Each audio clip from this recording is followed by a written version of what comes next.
give this a second to settle in here and see if this is all looking alright. Hopefully that's fine. I thought for tonight I was going to take a quick look at Fallout 4 Survival, mostly because I just feel like playing some Fallout tonight. It's been a very long couple of weeks, kind of stressful couple of weeks, so I wanted to do something to just kind of unwind.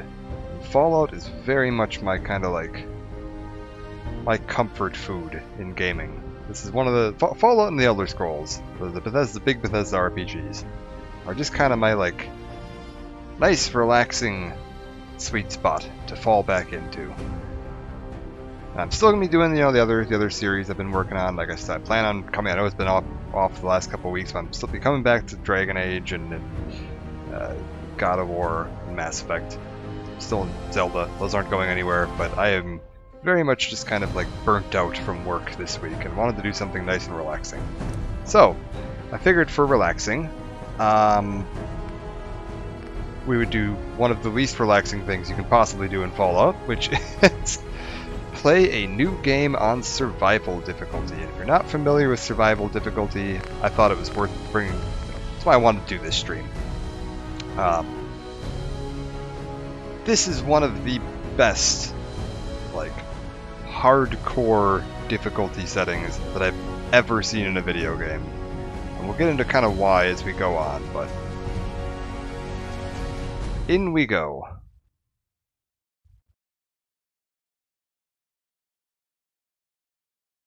I'll let the intro here play out. I might talk over it a little bit, though, just in case anyone hasn't seen this or is unfamiliar with the franchise or the series. I think it's a pretty well-known series at this point, but just in case anybody's watching that hasn't really, missed out on this one or skipped it.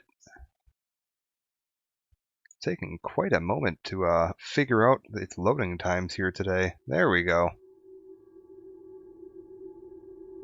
I think this is technically installed on my external hard drive, so might explain some of the loads.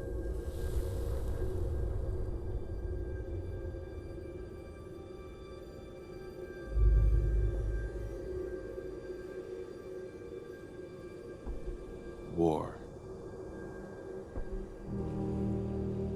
War never changes.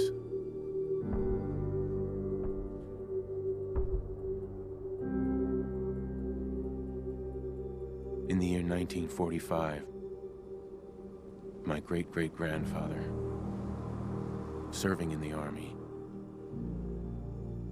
wondered when he'd get to go home to his wife and the son he'd never seen.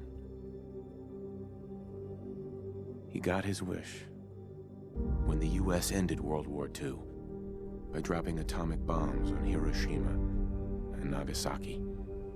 The world awaited Armageddon. Instead,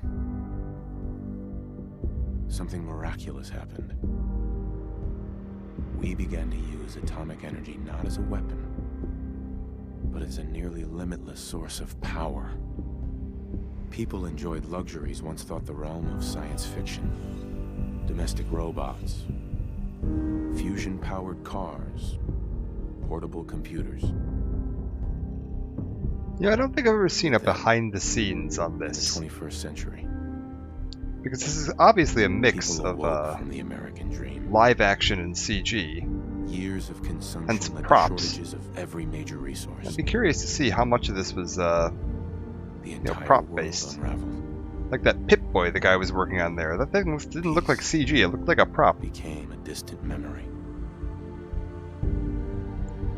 It is now the year 2077. We stand on the brink of total war. And I am afraid. For myself. For my wife. For my infant son. Because if my time in the army taught me one thing,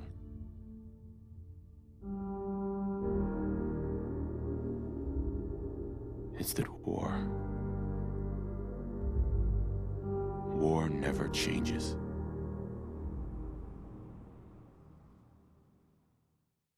All right.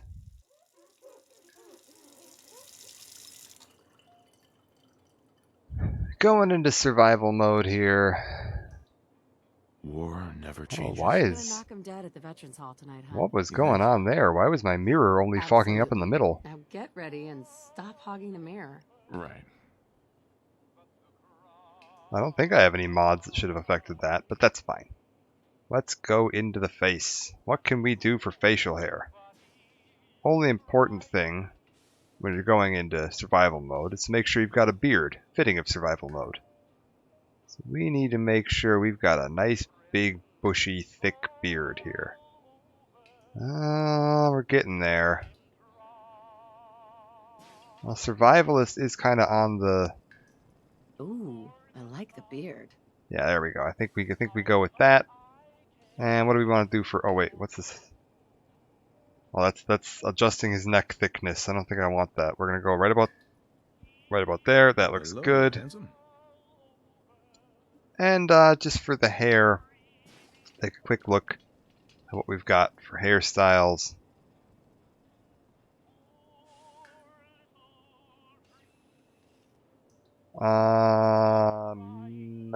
What's looking good? How about...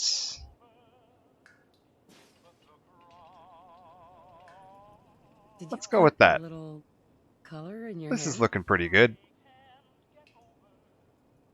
Yeah, alright, perfect. We'll leave all the rest of that alone. We're not really going to be seeing him much. I usually play in first person, so... Oh. Ah, good morning, sir. Your coffee. 173.5 degrees Fahrenheit. A little bit of TV on. Got the little outdoors going on. So far, this is all pretty much the standard. Like, this is every playthrough of Fallout 4. You're going to start out with the same kind of thing. Grognak Gonna look around the house a little bit. Babies. My favorite. More of the same. Saddle up Salisbury steak. Graded A+. Anything interesting here? Cranberry juice, cake, 2 boxes. Laundry soap, bleach, dish soap. HVAC not working right. Again, get more sugar bombs and Nuka-Cola. Shucky's clams. You know, I was nervous at first, but Codsworth's really good with Sean. Anything else interesting around here? The law So diploma. proud of her. Ah, right. That is the one way you know your wife's background. So you know, are... Good old USA. Your character, the male character in this game, is a former army soldier. Oh, there's the mirror. I was like, what happened to the mirror? Your wife is a lawyer. And that little law degree there is the only way you would ever know that. So, let's see. Mechanized Hellcats. Yeah, sounds great. Can you get that? Oh, there he is. Probably that salesman. Good morning. Vault-Tec calling. Yes. What do we got here? Vault-Tec, go on. Nice to find you, sir. You can't begin to know how happy I am to finally speak with you. I've been trying for days. It's a matter of utmost urgency, I assure you. I don't know why there aren't captions. I'll take a look at that in a second. There should be. What's so important? I'm here now. So you are. There they are. Maybe he's just having a bit of a moment. Now, I know you're a busy fellow, so I won't take up much of your time. Time being a precious commodity. I'm here today to tell you that because of your family service to our country, you have been... There's also this character here, the Vault-Tec representative, voiced by the same guy that voiced Colonel Campbell in the Metal Gear Solid series. 111. Yeah, sounds great. Sounds great. Oh, it is. Believe you me. Now, you're already cleared for entrance in the unforeseen event of total atomic annihilation. I just need to verify some information. That's all. Yeah, let's go ahead. Sure, let's do it. Splendid. Splendid. Now, let's see. And for this, I actually don't have a list in front of me or anything. We're just going to do what seems like a standard-ish build. Don't need a huge amount of charisma. I think I want 3 or 4. I don't remember on that. We'll look into it. Lone Wanderer is good. I think that's either 3 or 4. Get a couple points in strength. Get a few points in endurance, especially on survival. You're going to want a decent amount of health. Luck, I'll do like a 3. Perception, we'll do like a 4. Nothing too crazy. I don't really... You can pull out the, like... If you really want to set this up optimally, you can pull out the little chart, pick a few perks you really want to have to start the game. Make sure you're putting your points to exactly that. Optimize your build a little bit. I'm not too worried about that. I think my main survival character, I'm up to like level 105, so I'm not overly worried about optimizing stats, because I'm at the point with that guy where it's like, geez, I don't even know what to do with my points anymore. For names, what do we want to do for a name for this guy? I've been working on my 40k army quite a bit lately. I think we'll name him after the mini I just painted. Yeah, there we go. Oh, that'll work. And how do... Wonderful. That's everything. Just gonna walk this over to the vault. Congratulations on being prepared for the future. Very good. Thanks again. Hey, it's peace of mind. That's worth a little paperwork, right? For you and Sean, no price is too high. Good answer. I have my moments. You're definitely not going to know my name, are you, Codsworth? No, you're not. Okay. But he absolutely refuses to calm down. Yes. Some of that paternal affection you seem to be so good at. Get out of my way, Codsworth. Thank you. You heard Codsworth. Go on. And we play with this. Yeah. How are the 2 most important men in my life doing? Spin the mobile a bit. He loves that. Yep. Let me out. Release me. No. How's my little guy? Much better now, huh? Listen, Oh, after breakfast, what the hell I just was happened thinking there? we could head to the park for a bit. Weather should hold up. Yeah. Will it be like that night in the park a year ago?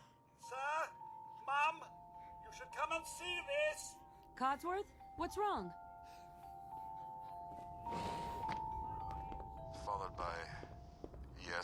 Followed by flashes, blinding flashes, sounds of explosions.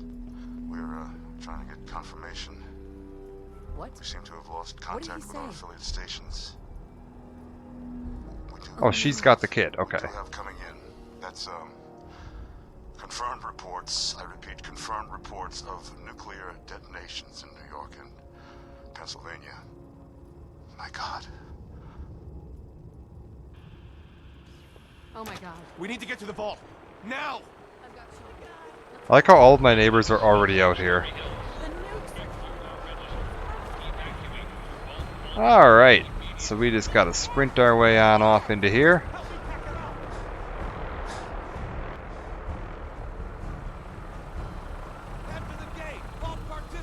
I want to try to get us into the actual game as quick as possible, so we'll try to blaze through the vault bit reasonably We quickly. need to get in. Come on. We're on the list. Sorry to cut in line. Adult male, adult female. Yeah, that looks good. Alright. And up and over here. Step on the platform. In the And up and over here. Alright. Am I on this? It doesn't really look like I'm on this. Almost there. We're gonna be okay. I feel like I'm kind of hanging off the edge right now. We love you too. Oh god. Hold on. Okay, I guess we're just inside. Oh, I thought it was this. Okay, I thought the yellow line was the part that lowered. Yeah, we're fine then.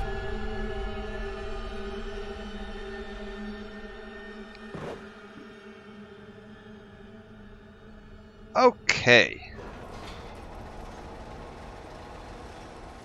My lord. We did it. We made it. We're okay.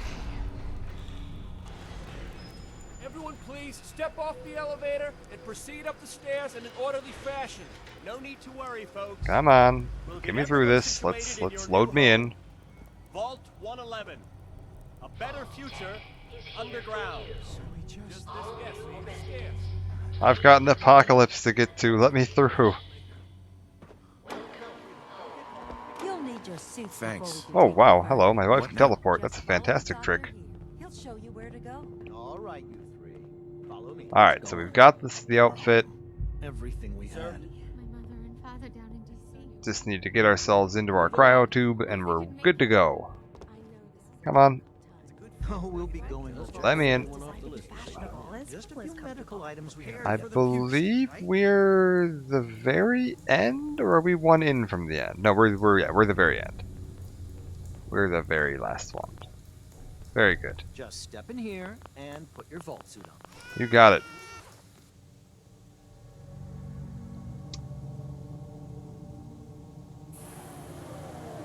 The pod will decontaminate Oh, I wonder if I have the and the field of view adjusted slightly on this. That might be part of what's going on. 'Cause I noticed I could see through my shoulder a slight bit there. Resident secure. Occupant vitals normal. Procedure complete. In 5, 4, 3, 2, 1. Alright. Take a quick little nap.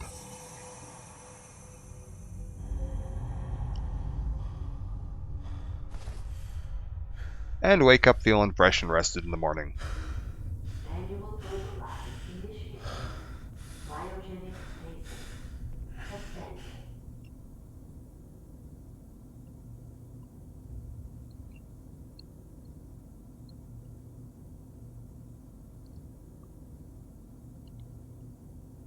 This is the one.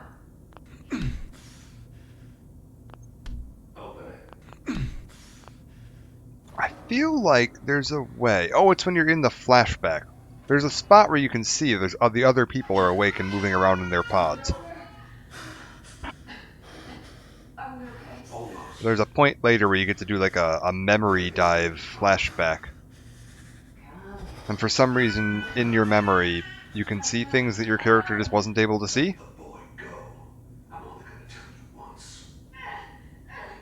Or was it No, it's Kellogg's memory.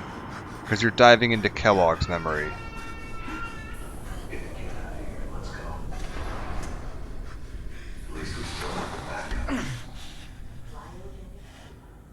Alright. Back to sleep. Busy day.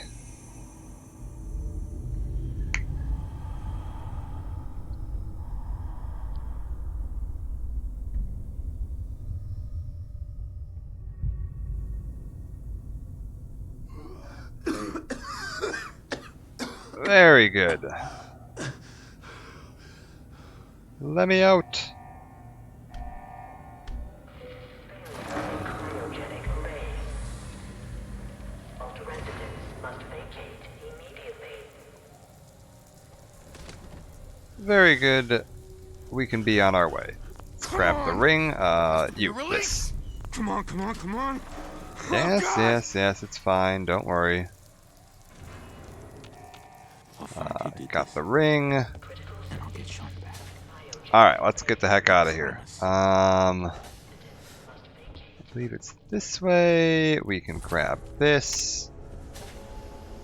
One thing I will be doing that's a little optional extra on my way out is grabbing as many empty glass bottles as I can and filling them with water.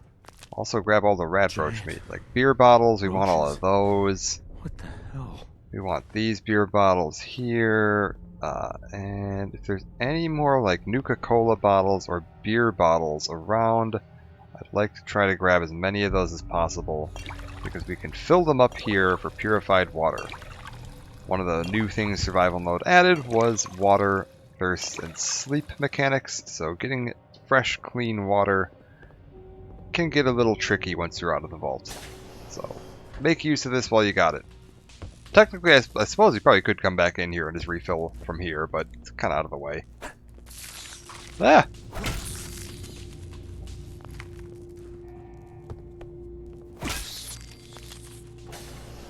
Alright.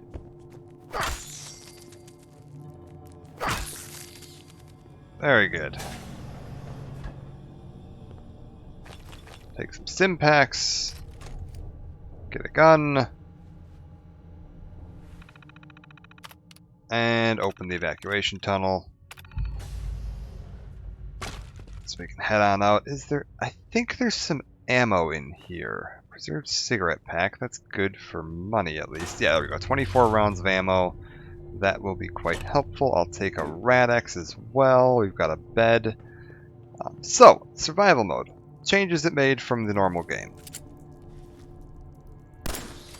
This wasn't in the game at launch. They added it in quite a bit later, actually. One of the final things they released on the game.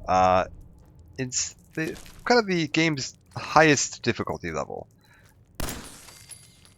And unlike all the other difficulty levels, which just increase the amount of damage you take from enemies and decrease the amount of damage you're dealing to the enemies, they added quite a few different changes to this. I've already mentioned you have the sleep, hunger, and thirst mechanics added into the game. What happened here? I feel like...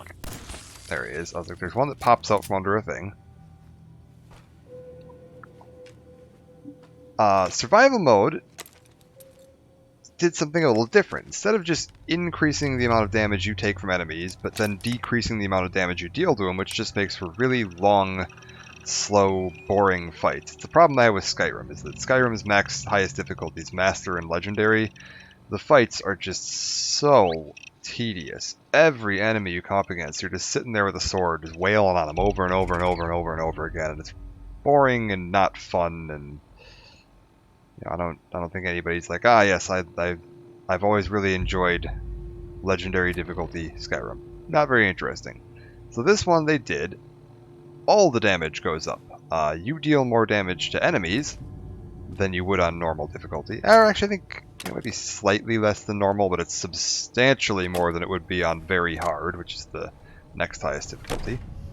But you also take quite a bit more damage. So fights end a lot faster.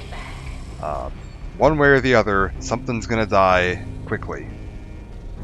Also, they added in Adrenaline, which you see it pop up about there, which is a perk that, as you kill enemies, you gain Adrenaline. I think it's every 5 enemies you kill, if I'm not mistaken. You gain a point of Adrenaline. Or is that every 4? I don't remember. Every few enemies you kill, you gain a point of Adrenaline. Every point of Adrenaline, plus 5 bonus damage per rank, stacking up to 10 ranks, so up to 50% bonus damage on top of what you'd normally be dealing. But when you sleep at a rate of 1 Adrenaline point per hour, you lose Adrenaline perks. And you might go, oh, that's not so bad, but keep in mind there are sleep mechanics to this. The longer you go without sleep, you start taking stat penalties and stuff. And the bigger threat is that there is no auto-saving or manual saving at all in survival difficulty. We'll look at that once I get up into the wasteland here.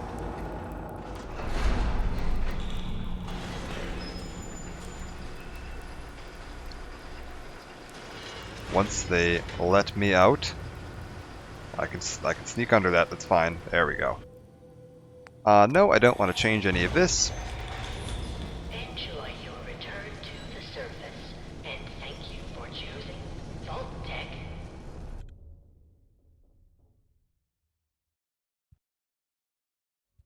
Ooh, lovely close-up of an Assaultron there. Nice and creepy looking.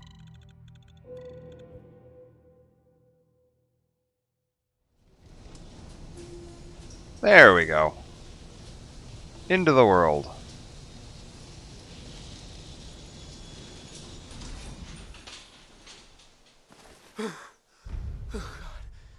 Paper Mirror, investigate Museum of Witchcraft. Why am I getting that quest? That must be one of the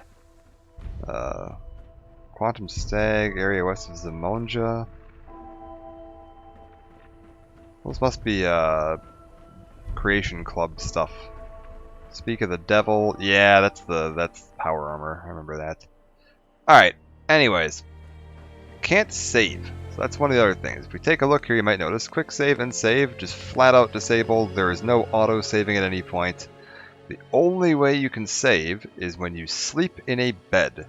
We'll drop an auto save when you sleep in a bed. And if you go down here and exit out, quit the game, it will drop one save, but that save gets deleted as soon as you load it.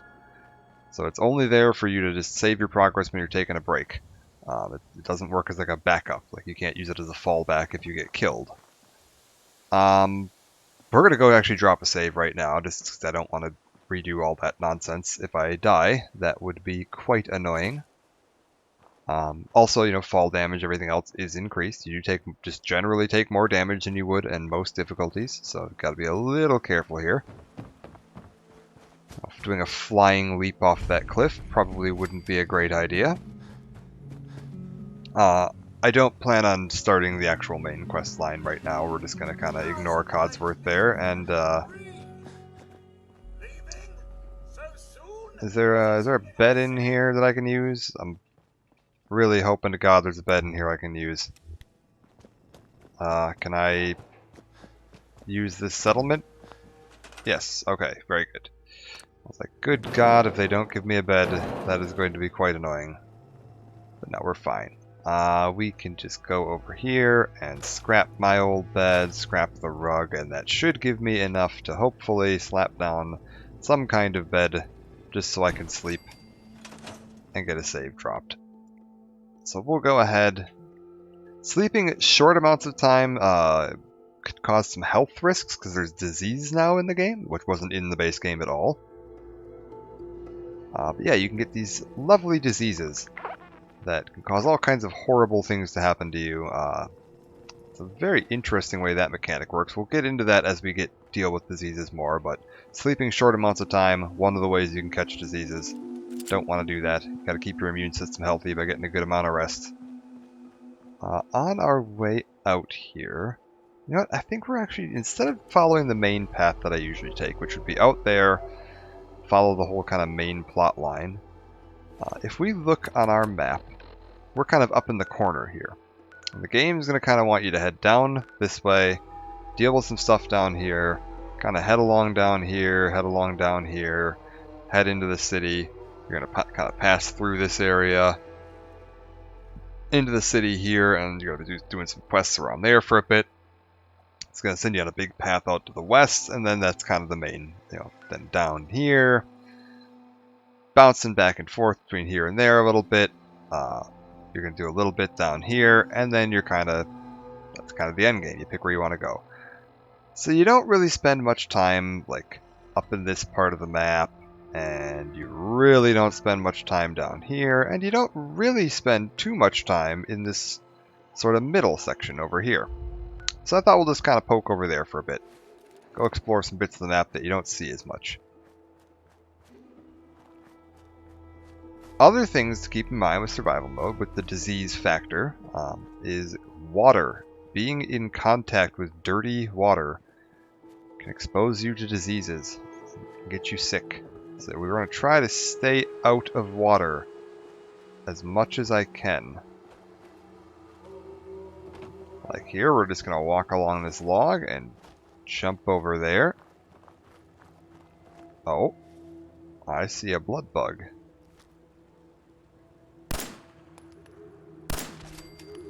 Got it. Alright.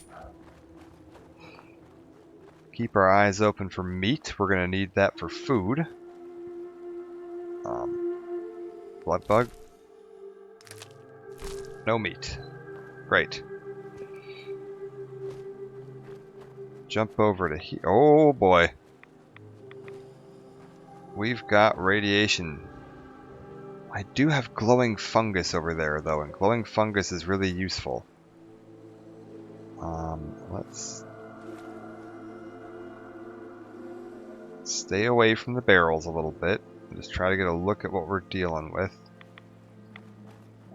You know what? Grab the glowing fungus and get the hell out of there. It didn't look like there was anything too important in there. So I think we're just gonna leave it be for now. Oh boy. Oh, there's more glowing fungus though. I do need that. Oh, that was a lot of rads. Okay. Careful, careful, careful.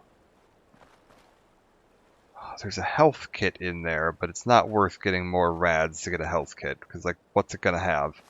Already got a few stim packs. If it's radiation medicine, it's not worth taking rads to get radiation medicine. I mean, I guess you're only taking a couple. It's not too bad, but gotta be careful here. What do we have down here? This is an area of the map that I don't know very well.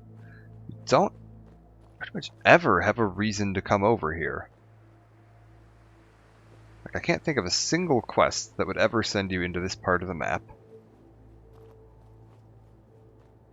There's not even many quests that'll send you kind of back and forth through this part of the map. Because this is in such a tucked up corner, you don't have a lot of reason to come out here. Ooh. Gained a level. What is that? What is that? Okay, it's a bloatfly. Those are harmless. Well, I say harmless. One hit there just took out, you know, a not insignificant chunk of my health.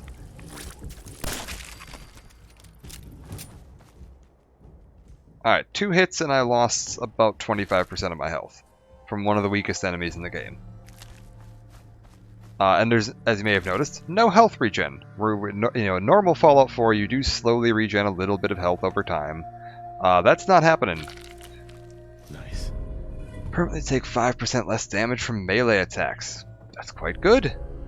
Runaway's holotape. Don't really care about that. Hot plates are good. They got some good components in them for our crafting and upgrading and scavenging needs. Ah, and a cooking station where I can take that bloatfly meat and cook that up, and the rad roaches we killed in the vault, cook them up.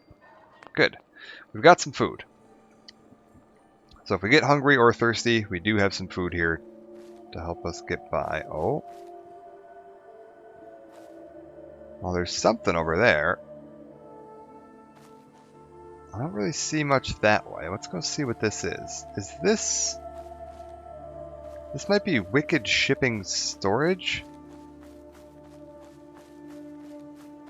I know that's somewhere over here, and that's actually a pretty good one to hit earlier on in a game, because you can get a key from here that will let you open up any of the Wicked Shipping trucks that you find around the map. Some of them can have pretty good loot. Oh! What's that? Someone has a little hut out here.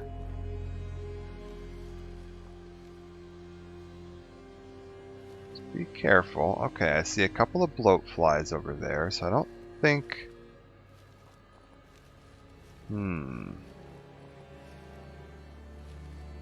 Those bloatflies are pretty darn close. Whoever lives here, I would think, would be attacking them. If there was someone that lived here.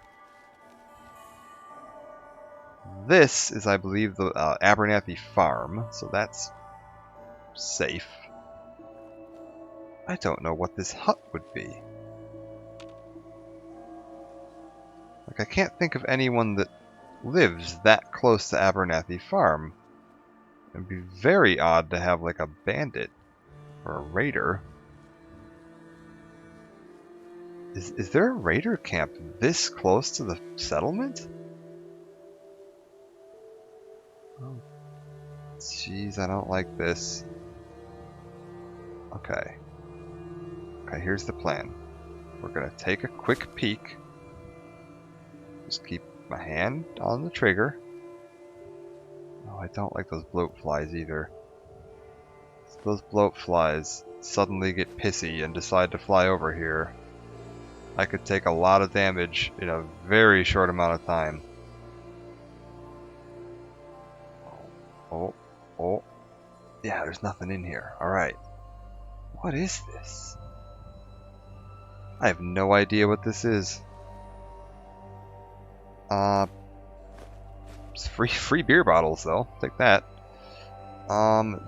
Do I want to try taking some pot shots at those bloat flies from in here?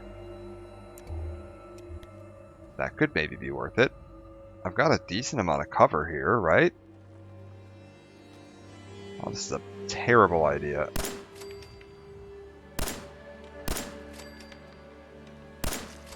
Oh! Dead-Eye Duncan. Nailed it. I have no idea what happened to that bloatfly. Oh, 7 rads. Jesus Christ, holy crap. Don't go near that. That hole ain't pleasant. Alrighty. Doing alright as far as ammo goes. Oh, there's something over there, too. Another thing that was changed in survival mode that you may have noticed is that compass markers don't show up from anywhere near as far away. So if I look at Abernathy Farm here, let me see how far away I can get before that compass marker just flat out disappears. Yeah, there you go. Compass is no longer telling me about the existence of Abernathy Farm, and I'm 20 feet from it. So you can't reliably know what's coming up around the corner unless you really know the map. Like, you have to actually know what you're doing. Excuse me. Hello. Sir? That's close enough, stranger.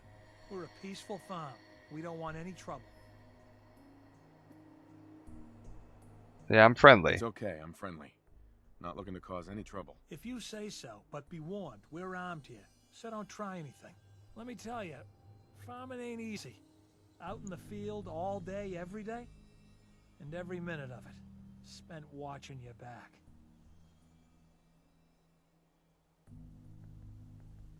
You gotta be careful. Never know who you can trust these days. Won't argue with that. Blake Abernathy.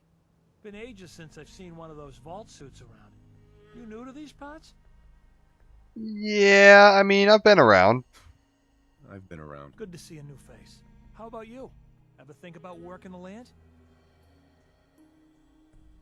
Yeah, what do you need to start a farm What up? do you need to start up a farm? Well, my father would have told you it's the 3 L's. Land, labor, and love. You gotta have land to work, you gotta put in a full day's labor, and you gotta love what you do. Anyone who doesn't ain't gonna last long. Word of advice, though. If you do start up a farm, be ready to deal with the raiders. Why do all the hard work when you can just take what you want at gunpoint? Yeah. Sounds like bad news to me. You really are new to these parts. Best armed bastards in the Commonwealth. You have something they want, they won't hesitate to take it. Last time those raiders hit us, my daughter Mary... Oh, can I get the quest? Now she's buried out back of the house. Only 21 years old, and they shot her down without a thought. That's why we need the Minutemen back. And the sooner, the better. The Minutemen. Sure, yeah. What happened to the Minutemen? Don't rightly know. I suppose they just went on to other things. The raiders are certainly making the most of the opportunity. I don't have much to offer, but those raiders that killed Mary, if you could get it back... Yeah, okay, so where is this locket? Don't worry. Good. Connie feels like it's a part of Mary. USAF Satellite Station Olivia. Okay, cool. We can actually do this quest. That's actually really good. This is one of the settlements you can get on side later in the game when you're doing your settlement building. And this is actually a really good one to have on side because of its location. So, let's get... Do we need any of this stuff? Beer bottle. Never say no to a beer bottle. Never say no to a hot plate. I'll always take some Wonder Glue. Oh, and a fuse. I saw a fuse in there. Those are good too. Stim pack and a rat away. I could really do with some antibiotics. That would be optimal. Because sooner or later, I'm going to get sick. And if I don't have antibiotics, I could just die. Like, that could very easily just be, like, the end. Because some of the diseases can be pretty nasty. Particularly, I think it's infection. Can be quite nasty. Wicked shipping fleet lock up. Yes, this is what I thought. Okay, we've got a robot. There's ghouls here, if I'm not mistaken.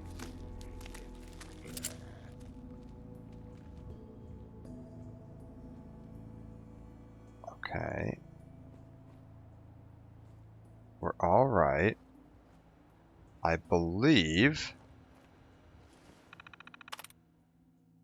Yes, I can pick this password. At top, no letters in the right position. ATOP. Nice. Oh, that was easy.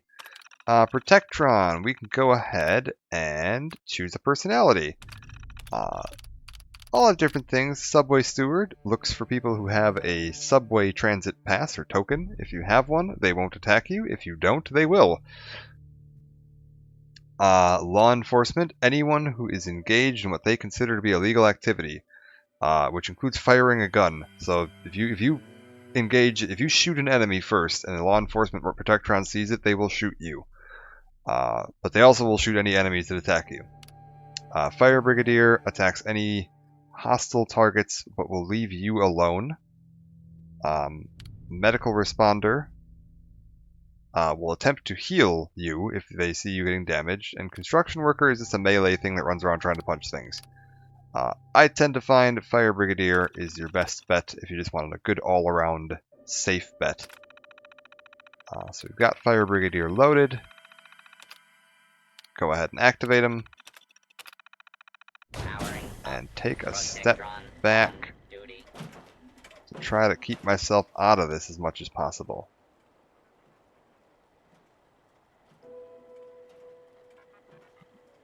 Because he should start just kind of wandering around now.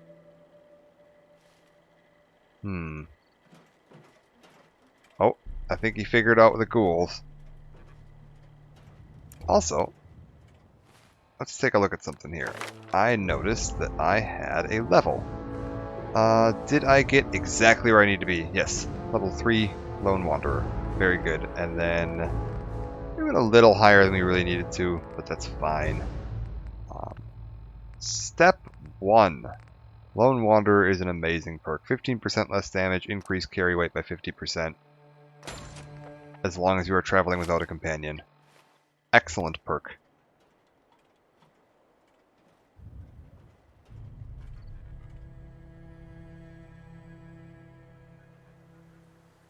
Really, have none of the ghouls figured out that there's a robot wandering around yet? Fascinating. I would have assumed they would have seen him by now. Oh dear. Okay.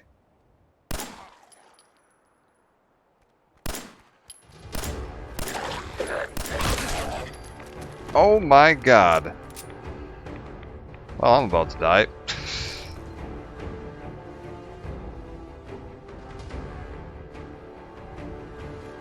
Let's go ahead and use one of them stim packs we have. Why don't we? I guess I could take a water too.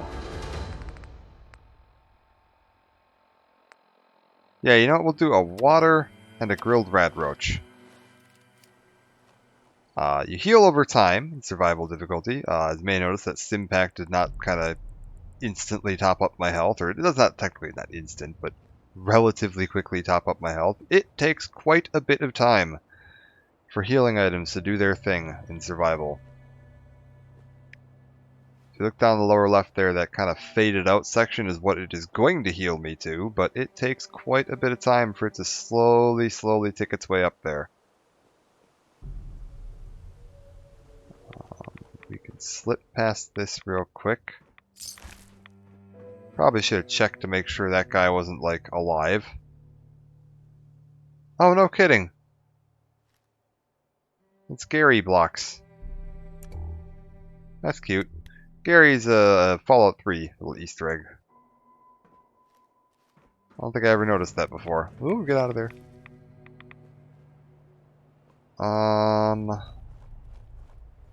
Somewhere around here, there is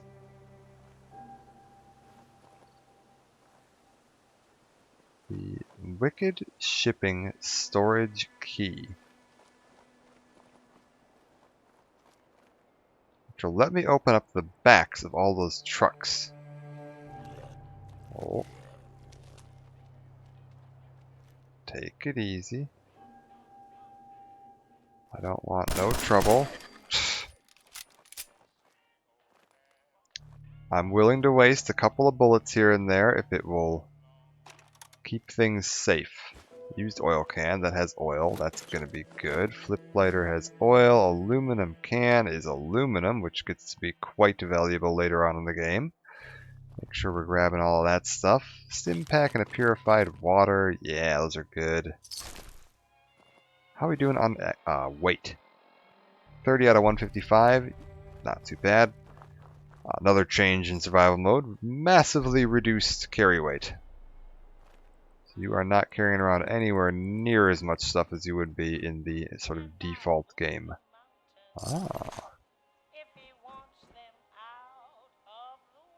Radstag hide outfit. Does that actually do anything, or is it just decorative? That's technically a tiny little bit of damage resistance, but I don't really care about that. I hear a radio in here somewhere. I'd prefer to not be hearing a radio in here somewhere, because I'm not entirely sure how this game's soundtrack and the copyright detection systems play with each other, especially with how distorted the radios are, but just to be safe, go ahead and turn that off. The trailer key and Grognak the Barbarian. Critical hits with melee and unarmed attacks, plus 5% damage. Not bad. Desk fans are good. They've got screws. You're going to be using a lot of screws in your early gun upgrades. I think the clipboards have a spring, which can be kind of hard to find sometimes, so grab that. Anything else around here? Combination wrench, aluminum can.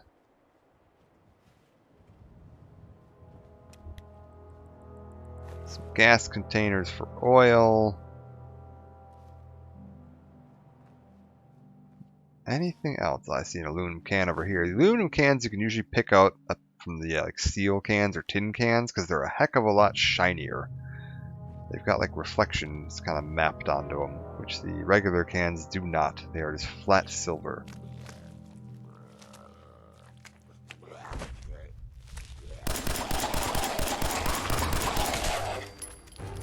Okay, that was a little tougher.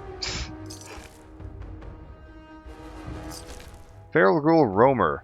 Takes a few more bullets to put one of them down. But we got it. Like here, these tin cans. You can see there's not really any light reflecting off of it, whereas this aluminum can, there is. Pretty quick way to, at a distance, you can kind of tell whether a can is worth going to check out or not. Tin cans, don't worry about them. I think they're just steel. You get steel in basically anything made out of metal. Aluminum, a little bit rarer. You can use that for power armor upgrades. Collecting aluminum cans is one of the best ways to get your power armor upgraded. Head around here, take a peek upstairs. See another aluminum can. Very good. That is another aluminum can. Now, when I say collect a couple aluminum cans, if you want to get like a fully upgraded set of power armor, you're going to need like 90 some odd aluminum cans. But every can you collect is one less bit of scrounging you got to do later. So do your part, recycle. Get that all picked up. What have we got here? Tin cans, coffee mugs. Coffee mugs are ceramic, which isn't the worst thing to have in the world. Oil's always helpful. I don't really need the broom for anything. That's fine.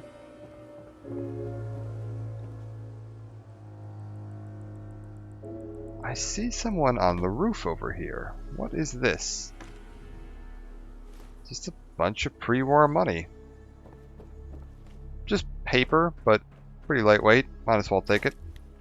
And now that we've got that key, I can come over here, pop this open, grab some Rad-X and a Deathclaw hide. What in the hell? Pipe rifle and pistol and a frag mine. Those are all quite good. Grab all of that stuff.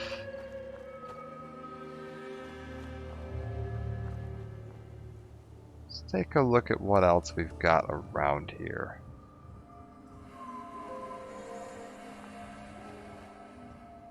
Kind of foggy over there.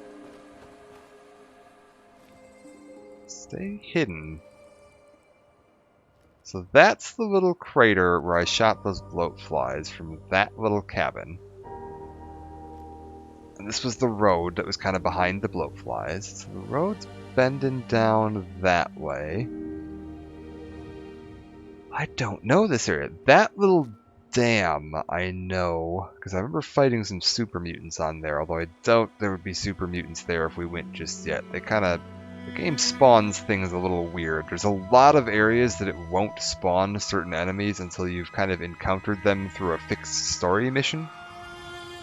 So like until the game has introduced super mutants to you, and at the point when it wants to introduce super mutants, you won't really find them spawning. I believe there's a certain level, or once you hit a certain level, then they'll just... then you can find super mutants. But up until that point, they try to kind of slowly drip feed you the enemies to make sure you're not jumping into anything too crazy. There are certain areas that's not true as well. Like if you just go into downtown, Boston at any point, there will be super mutants. But you won't really find wandering patrols of them until you've either met them in the story or you've hit a certain level. And that's true for a lot of the more dangerous enemy types in the game. Okay.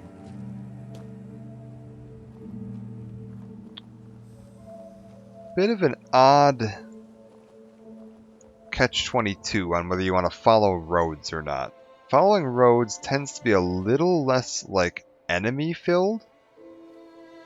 Oh, I see something up there. There's a person on the other side of that fence. Is it a person?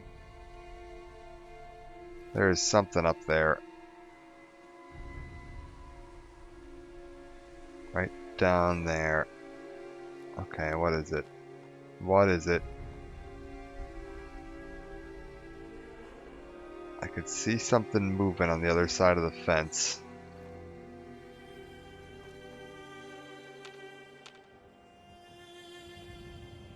This isn't a good angle. Maybe if I get up on this ledge, I'll have a better view. It was a tin can. I stepped on a tin can and it rattled.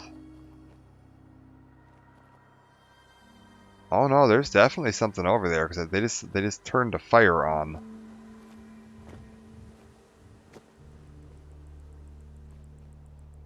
Okay, they're just much farther back than I... Oh, bloatfly. Maybe that's what I saw.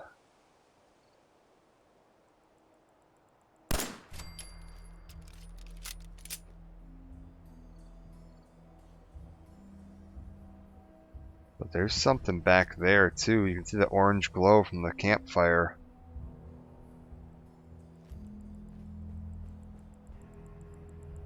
Okay. What else do we have around here? A little car park. There's the roof of a building up here. But it looks like the whole building is sort of collapsed underground.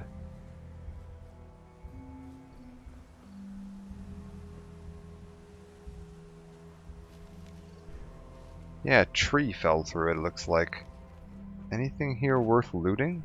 Sometimes these little abandoned houses and stuff will have little odds and ends that you can pick up that are pretty worthwhile. Looks like nothing here. Can I see anyone or anything by that campfire? Parched from lack of water. Ah! fine. We can go ahead and drink ourselves some water. Oh.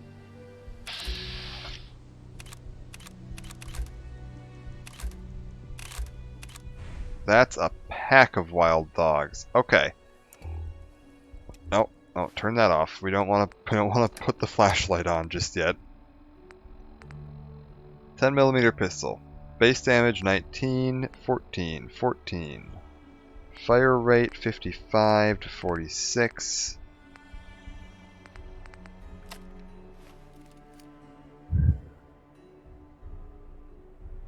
I don't know which way they would take to get up to me. I'm thinking it would be this way. We're going to lay a landmine over there. I should be far enough back that it won't hit me if it blows up.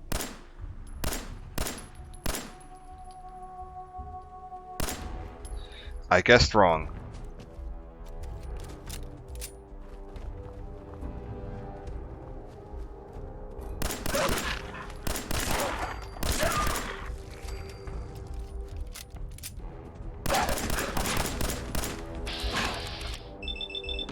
Alright, come on.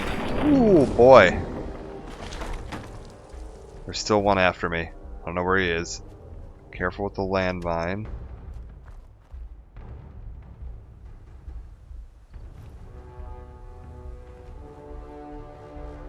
Grab the dog meat before I lose track of where they are. Stay back. I think he's down there. I think it was that one in the back. He didn't seem to really know where I was because he kind of ran backwards when we started the fight. Pick that back up.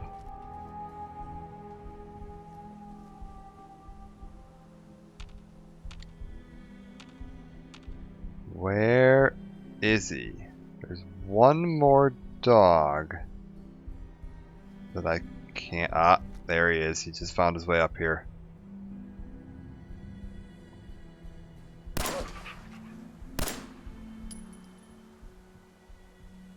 What?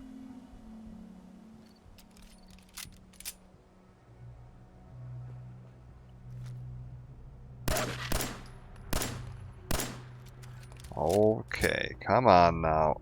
Where is he?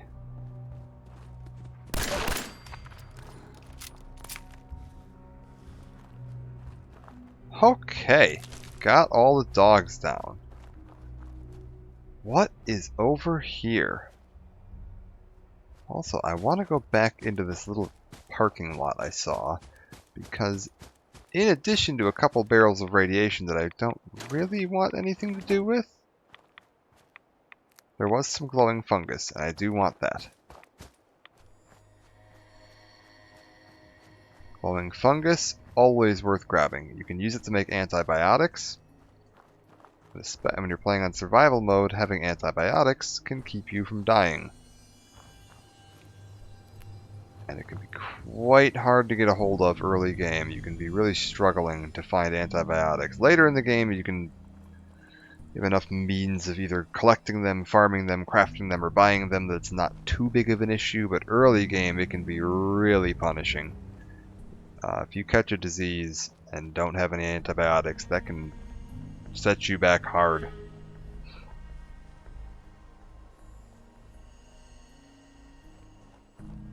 I think my first time I played survival mode, like 10 minutes into the game, I caught a disease. Those are mannequins, those aren't people. What's the deal here?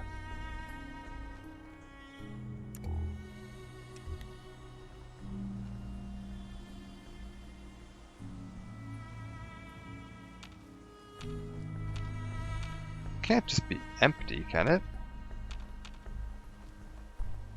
Right? Like there wouldn't just be like a lit up thing. If I only had a bobby pin. Advanced locked safe, but I don't have a bobby pin yet. Dandy Boy apples, a straw pillow. Gumdrops, a mattress. Very odd. And this isn't like a marked location. I wonder what the hell this is.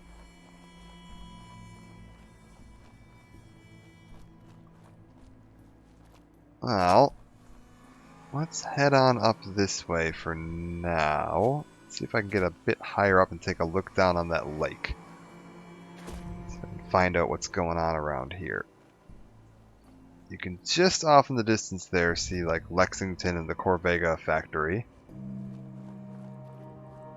Pretty common spot for early game stuff. One of your first, if you follow the main storyline, kind of the Bethesda intended method of playing this game, you're going to go and talk to, you're going to go to Concord, you're going to talk to Preston Garvey, he's going to send you off to go to Ten Pines Bluff. Ten Pines Bluff is going to let you know they're under attack by raiders coming from that car factory, and you're going to go clear out the car factory. Then they'll send you on to Diamond City. But we're not doing that, we're just kind of meandering off into the woods. How high up this hill can I go? Like, we're pretty close to the edge of the map here, but Fallout 4's typically better than just putting an invisible wall in front of you. Although, I say that, these little fence posts right here might be the not-so-invisible wall. Or at least nearby to the not-so-invisible wall. You cannot go that way. Yep, there we go. They like to mark the edge of their map with, like, a little wicker fence.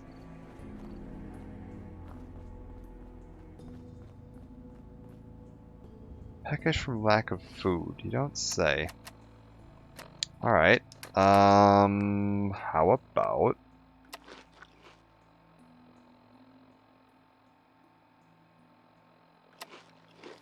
There we go. Eat the rad roaches. That said, we're getting a little low on food now too, so I need to start thinking about my plans for how I'm going to get my food and water situation taken care of. I might want to go and loop back, take care of the signal at Olivia, get the locket for Abernathy Farms and get them back on track. I believe I just saw over the hill here, if I'm not mistaken, a giant Nuka-Cola bottle, which would imply, unless I'm insane, that we're near the entrance to Nuka World. Oh, totally, we are. That's the Nuka Express or whatever the hell that train is that takes you to Nuka World. Okay. I'm trying to think if that means there's like a settlement or anything nearby that I can use to rest at. At some point here, dropping another save would not be the worst thing. Just keep gathering flowers and stuff for now. Keep my eyes open. Oh, what is that? Hello. Tall red building. What are you? What are you? Okay, I see stuff. Those are just crows. Okay, those aren't... I don't need to worry about crows. There's a Brahmin over there, which I could use for food. I've got this church here.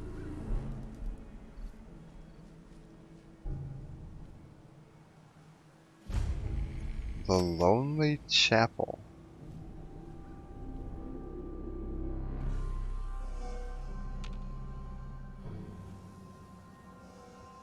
Carrot flower. Oh. Is it just the cow seeing me? I can see that I'm almost being detected here, but I don't know what by. And there's also some lights right over there, which makes me think there's a encampment or something just over those rocks. So I want to be a little careful about... Hello? I'll take some apparel. Look up failed. My vault suit? Is my vault suit failing to look up? That's very odd. I wonder what mod could possibly be doing that. A military backpack? Where did I get one of those from? There we go. The military backpack, if I'm not mistaken, was a, yeah. That is added by one of the Creation Club things I bought.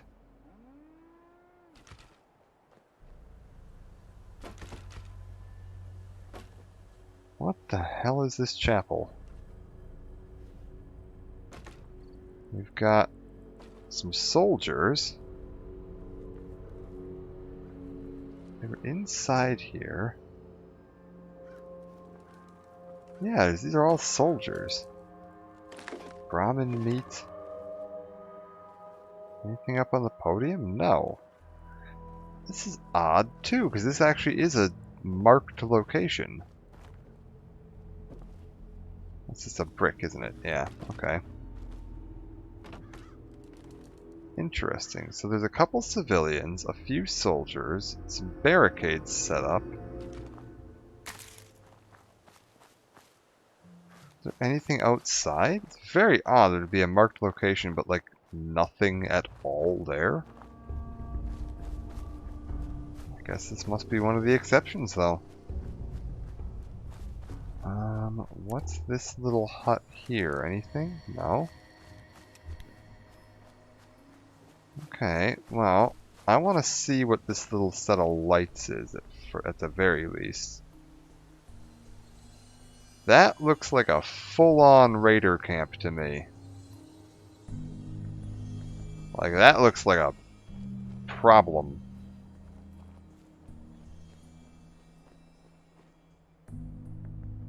Oh yeah, that looks like a big old problem. That said, that little thing right there, just above my gun, is a fusion generator.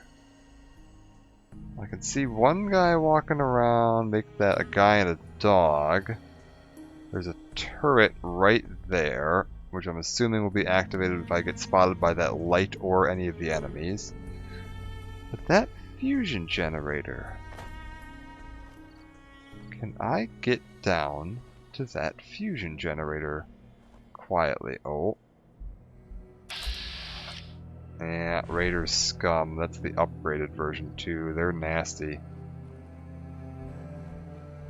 It's still reasonably dark out though. If I'm quiet and careful, can I just sneak into here and take that and get the hell back on out of there without anyone noticing me?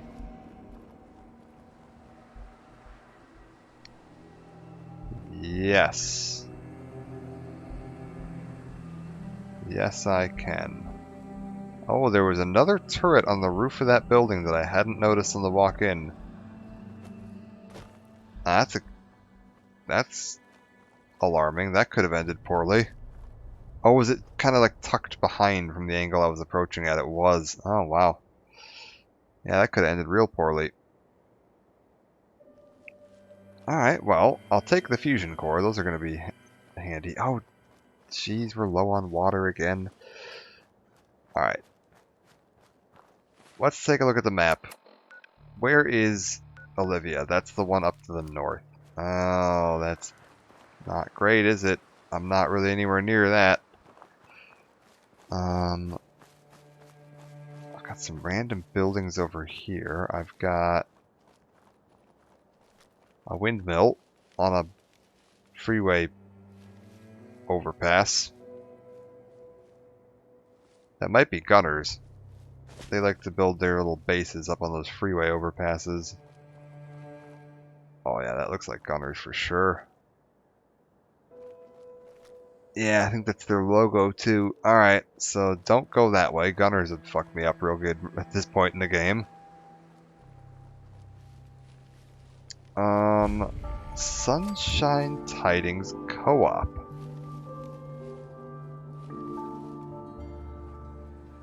I think there's a bed here at the very least. And the enemies are mostly just... Oh god, a feral ghoul reaver. Thank Christ that's dead.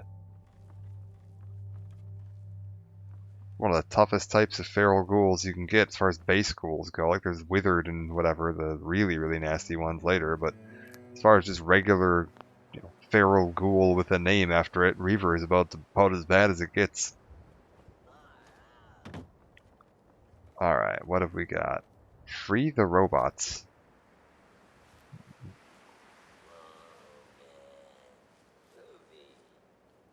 Yeah, I don't know if there's anything I can do with him just yet. He's like all reprogrammed to be like a hippie burnout that runs the co-op with these humans.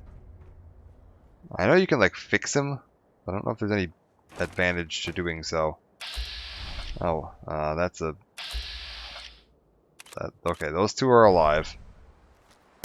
That one. And that one.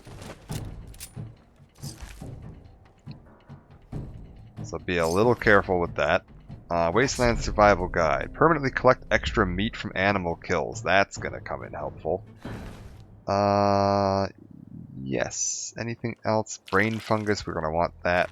Grab the drugs, they're lightweight. Well, no weight. The only things it is no weight.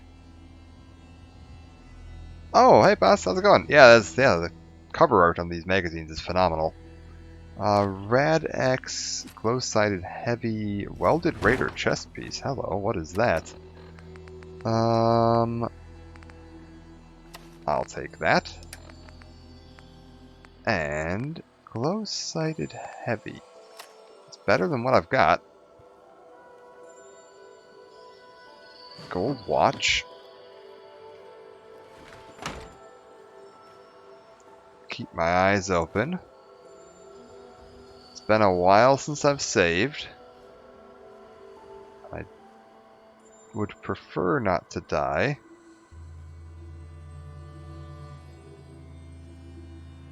I'm doing alright. It's been a long couple of weeks, but today's alright. Oh god, what the hell are you? Are you alive? No.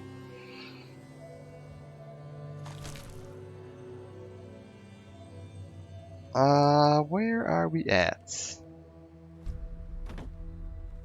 Gold-plated flip lighter? No, don't need that for anything too important. I'm just trying to clear this area out. Out of bobby pins. Well, that's gonna be difficult without a bobby pin, isn't it? So that I can get a save dropped. Okay, we're fine. If these enemies felt like dropping a bobby pin. 2 bobby pins! Oh man, we are swimming. Absolutely swimming in bobby pins. Alright. God. Can I pick this lock without breaking 2 lockpicks? Yeah.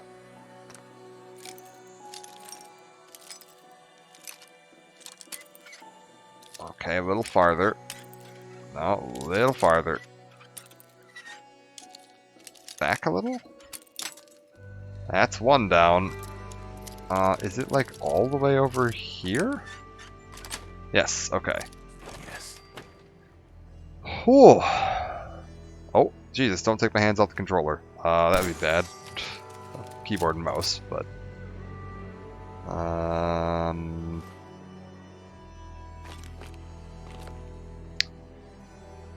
got a bed. I'll take the meat. I'll take the radaways and the stim packs and the flip lighters and the...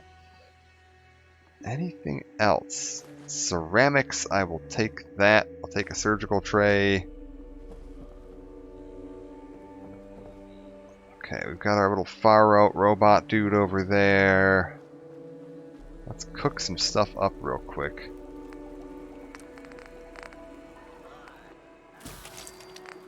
Grilled rad roach. Ribeye steak. What do you need to cook purified water? 3 dirty waters. So if I can find a dirty water...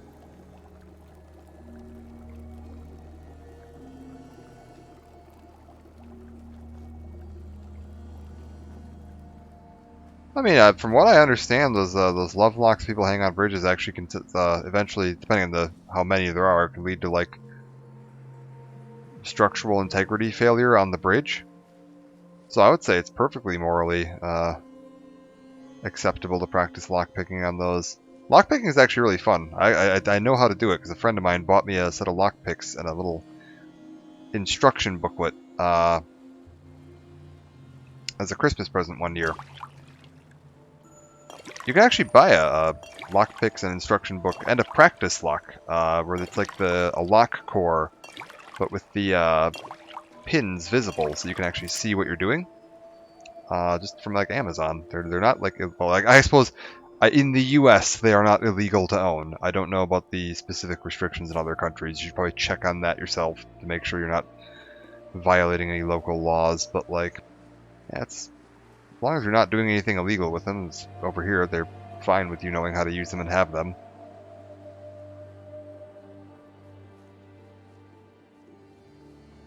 Well, I don't mind. Mustn't advocate on a recorded stream to break any laws. Let's put it that way.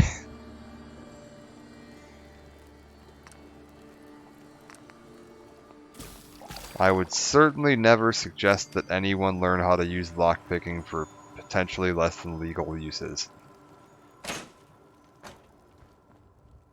I actually use it myself just for... It's come in handy a couple of times for friends that have locked themselves out of their houses. Had a few times that I've had... Is that just the music making that weird noise? Or is there a fucking super mutant about to run up on me? Jesus Christ. Yeah, I've had a few friends that have locked themselves out of their houses and have had to call me and have them let them back into their house. Which is a handy skill to know.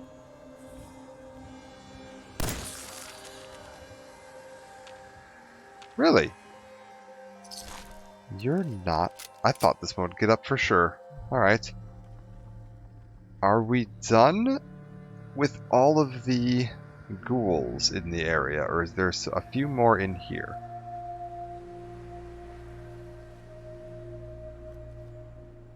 Yeah, that's one thing that is a little unsettling, is learning to pick locks. You very quickly realize how useless locks are. Because they really are quite useless. Some locks are better than others. There's definitely things you can do that will improve your lock security. I am very much now, because I know how easily locks are picked and how simple they are. There's really not much difference between a deadbolt and a regular handle lock. At all. So I tend not to really care which one I have locked, because if someone wants through that door, they can get through that door. T-H-S-T-A-S-H-B-R-I-N-K, no. Y-O-U-N-G, no. C-R-A, too many the same. That's a possible. Okay, so it's not the T. So I'm looking for H-E-R-E. H-E-R-E, no. H-E-R-E. This is a possibility. It's not the T or the E. Now let's see if I can reset my attempts.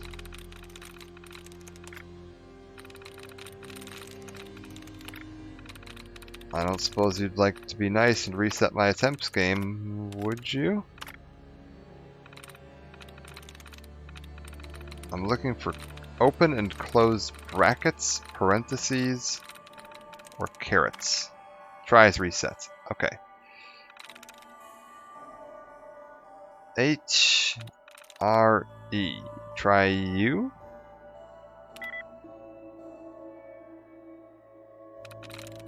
HR. Let's try you. Got it. Alright.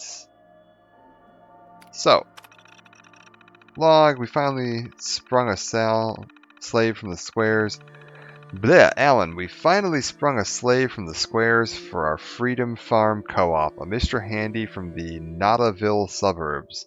Tin Can wigged out trying to go back to his slave owners, almost clued the fuzz onto us, so Johnny noodled it out and zonked his motivation protocols to just be. Now we call him Professor Goodfields, just digging the world as it be, owing nothing to nobody. Be careful with his other protocols, those cans knuckle creeps if they go ape. So,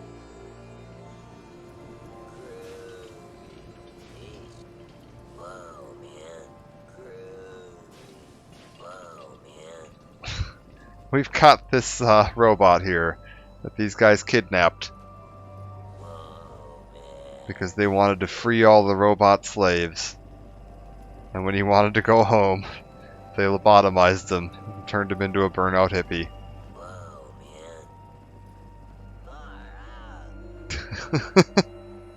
Let's see what we can do here. I feel bad for him. He seems a little out of it. Choose protocols. What have we got here? Guard protocols, return for maintenance protocols. What's return for maintenance? Map updated. Returning to maintenance facility. Hester's Consumer Robotics. Interesting. I don't think I knew about that. What does that do? If I go to my map... Oh my gosh. He is a long way from home. Hester's Consumer Robotics is like on the coast in downtown Boston. Is he gonna go? Oh, there he goes! Alright, he's off, man. He's gonna go get himself checked out. He's doing alright. He's going on an adventure. We'll check in on him eventually. I'm sure he's fine. Let's drop a quick save. And hope to God that we don't end up with an infection. Because if we get an infection, I think that's just us dead. Also, I should see about claiming this settlement. Very good. And then, can I get some water set up? That would be pretty ideal. I need some concrete. Really? Well, good thing there's some concrete right there. Let's get some water set up.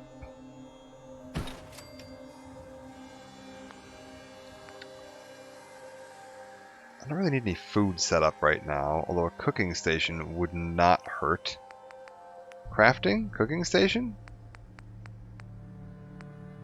Do you want to give me like a basic cooking station here? What do I need? Local leader rank 2. Are you kidding me? Good God. Oh, there's already one set up though. I'm an idiot. I'm blind. It's just right here. Let's go ahead and drink this water.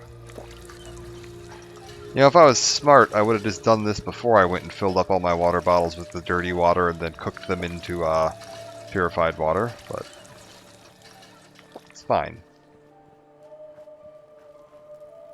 Anything else I can do here? No? Alright. Sounds good.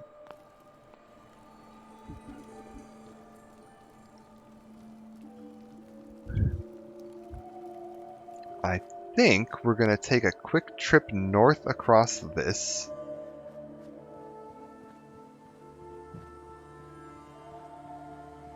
See what we can find. I'm trying to keep my eyes open here. I feel amazingly lucky that I haven't died yet. Like, Fallout 4 on survival difficulty is not a fucking joke. And going this long without dying is unnerving. Like, I feel like the game's... Oh, what's that down there? Okay, well, hold up. I want to see what that is. There's like a little building down over this way. There's some rad stags, but rad stags aren't like normally hostile. Like if you get too close, they might attack you, but if you keep your distance, they'll usually just kind of leave you alone, even if they spot you.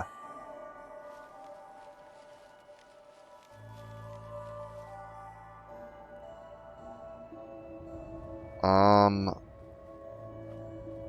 have no idea what this is. There's a sign here, but I don't oh, Walden Pond? Really? Walden Pond gift shop.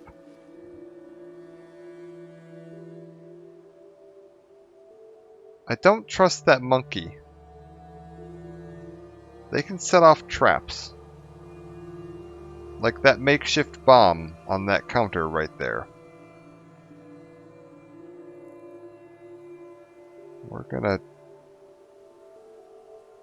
watch out for tripwires and pressure plates.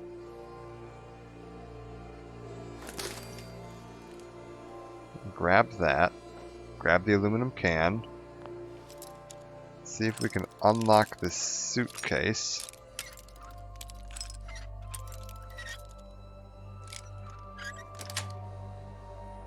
Nice. I don't really need any more pistols. I've got quite a few of them now, and they're honestly getting kind of heavy, so I think we're going to stop picking them up.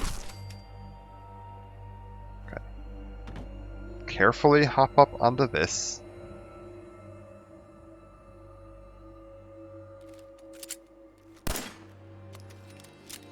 Shoot that so it doesn't blow up any of these bombs. Watch out for tripwires and pressure plates. Take the aluminum cans. I see another bomb there. There's no pressure plate here, right? Disarm it. Watch out for any... I have a feeling that I am going to blow myself up in here by stepping on a pressure plate that I didn't notice.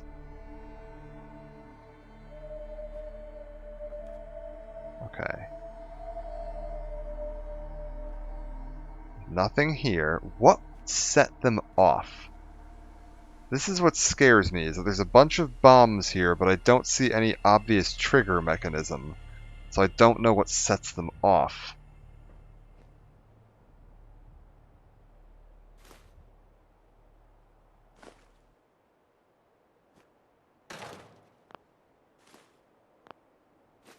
Oh. What is it?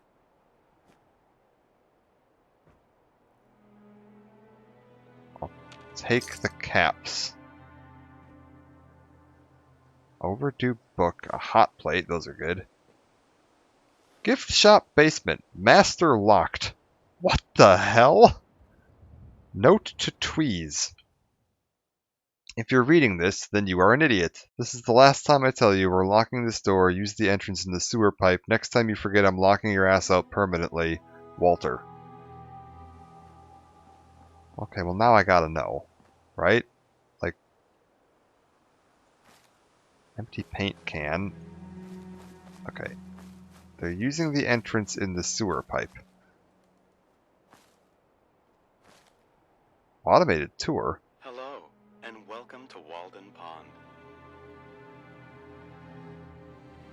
You are now standing in front of the cabin. You are now standing in front of the cabin inhabited by transcendentalist writer and philosopher Henry David Thoreau, starting in the summer of 1845. For 2 years, 2 months, and 2 days, Thoreau lived in this cabin, hoping to gain a more objective understanding of society. This experiment was influenced by Thoreau's interest in transcendentalist philosophy, which believed that people were at their best when truly self-reliant. Interesting. Okay. By living off the land with few material possessions, Thoreau proved it skeptical to think that any outward improvement of life could bring inner peace and contentment.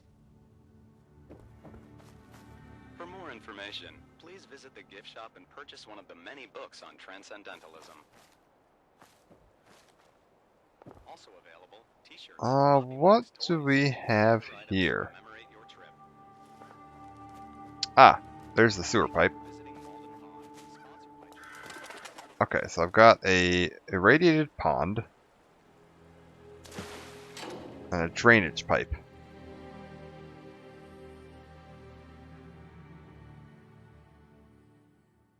So what's going on here? Someone has holed up in the drainage pipes next to Walden Pond.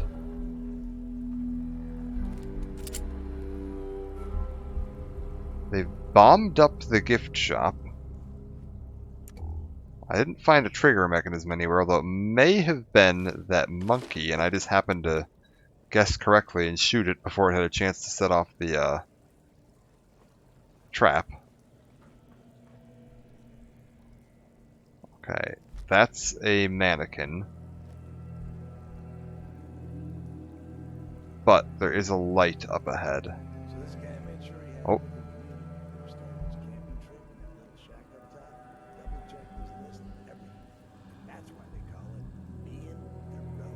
Oh, and this guy invented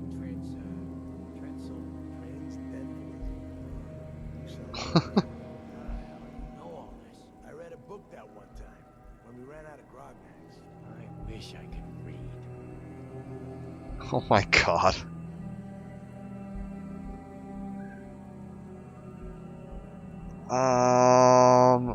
Alright.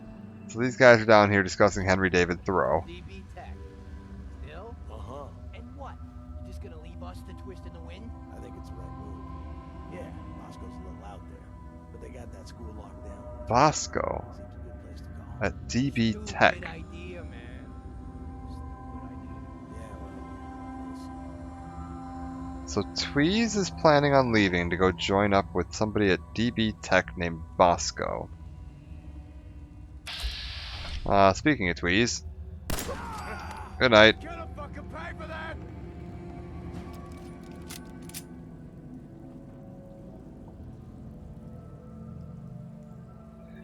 Show your face. Oh boy.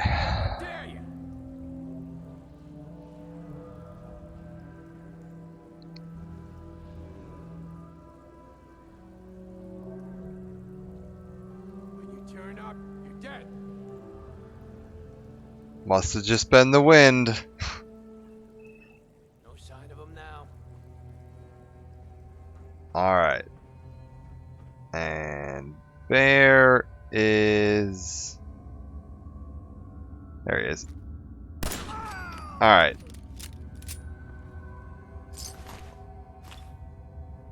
Leather left leg, that's good.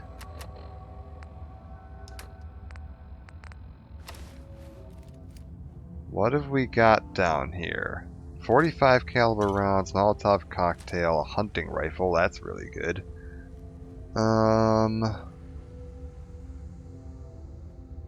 Beer bottles, that's useful.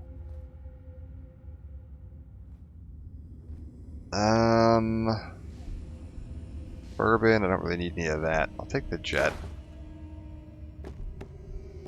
What? Bethesda physics, man. I never know what they're doing. Assault gas mask. That's actually quite good. Alright. More beer bottles.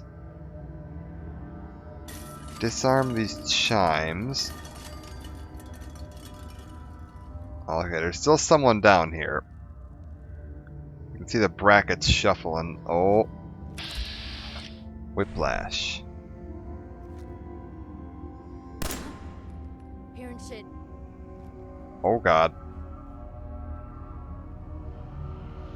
Give me 1 second, I'll explain the beer bottle versus whiskey thing. Oh my god.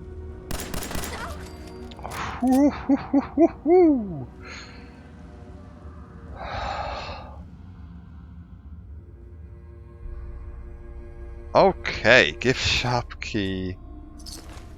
Get that. Okay, we'll go pick one up just to show you how why this is worth picking up versus the other one. If I pick up the bourbon, and we look at my list, so bourbon is a drink that will give me +1 endurance for a certain duration. I don't know how long it actually is. +1 strength and -1 intellect. Weighs 1, value 7. So the weight to value ratio, nothing too phenomenal there. 1 to 7's alright, but not the best. A boost to endurance and strength for, I think it's 1 in-game hour is okay, but not something you're usually going to need. It's good for if you're getting close to carry capacity, because you can use the bonus to strength to give you a little bit more carry weight for a little while, to get you, if you're like in a dungeon and you run out of carry weight, you can just drink this to get yourself some carry weight. The beer bottles, however, aren't under aid, because they're empty. They're under junk.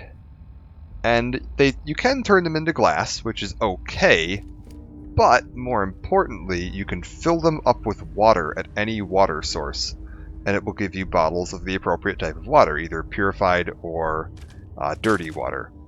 So if I take these back to a clean water source, I can just turn those 5 beer bottles into 5 bottles of purified water. Weirdly, if I drink the bourbon, I don't get the empty bottle.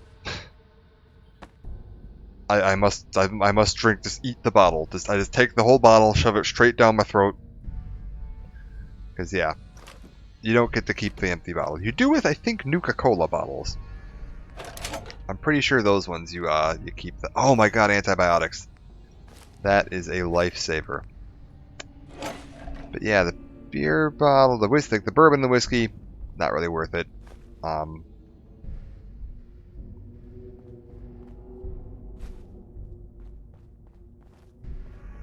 Aluminum can. Man, we're doing alright on the aluminum right now.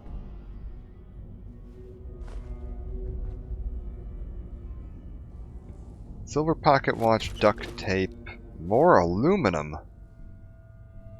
My god. A bottle cap mine. Okay. Is that a beer bottle? It is. Another aluminum can. A gas canister. Are gas canisters? I should check that. I think that gas canisters are aluminum. No, they're steel. Whatever. It's got an oil in it. Aluminum can. And is this the way back up into the gift shop?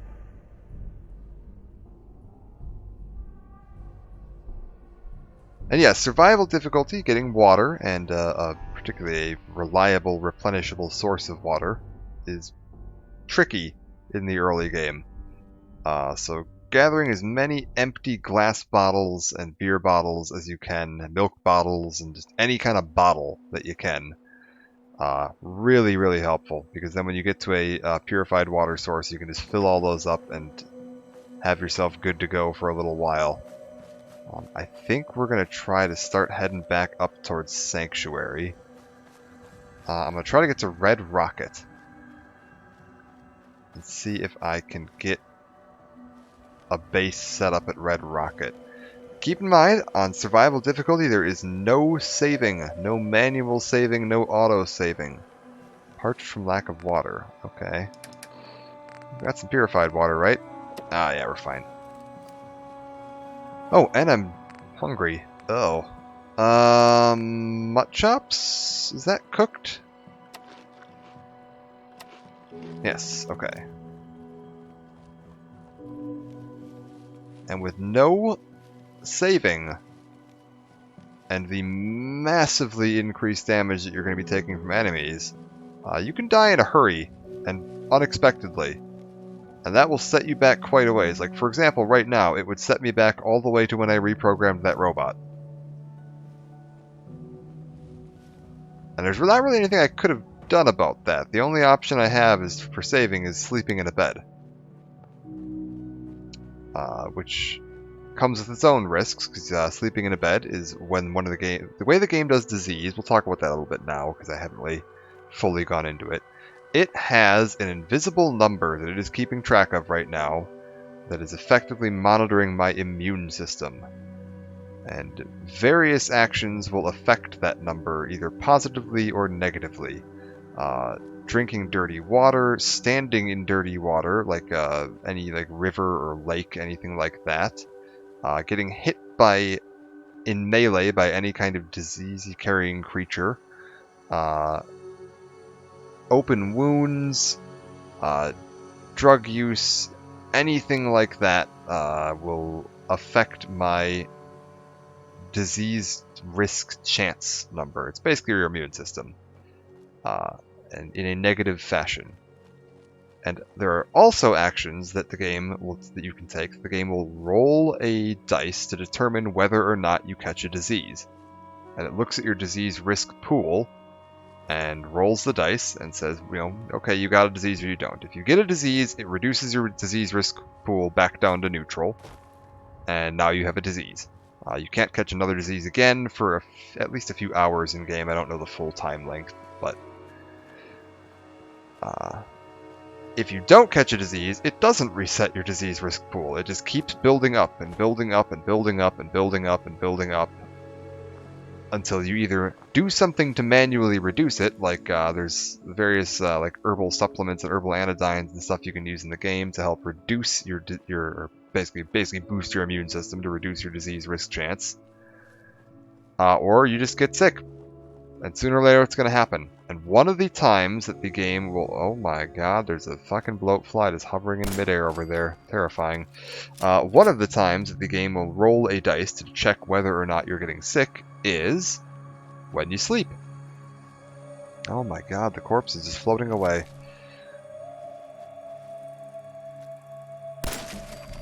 What the hell is going on with these bloatflies today? So sleeping, which is your only method of saving in survival difficulty, comes with a risk of catching some kind of horrible illness. And one of the illnesses you can catch early game is, at any point in the game, but that you can catch is infection. And infection means you take a fairly sizable chunk of your health in damage every 20 seconds or so. I think it's like 1/8 of your health every 20 seconds until you die. So you have a couple of minutes of being alive once you get hit with that. And you either need to keep healing to offset it, and in survival mode, healing happens at a much reduced rate, or have an antibiotic on hand to cure it, or sleep it off. You can sleep it off too, because you don't take the damage while you're sleeping. If you don't have the option of sleeping to sleep it off, and you don't have enough healing items to heal your way through it, and you don't have an antibiotic, you die. And you go back to your last save. And you try again next time. I hear a radio. Get that off. Also, I believe... dog meat! And it's my custom skin dog meat that I made to look like my friend's dog. Normally he's an Australian Shepherd. Hey, boy. What are you doing out here all by yourself? You seem like an okay guy. You seem like an okay guy. Okay, then. Let's stick together. And I believe we're about to...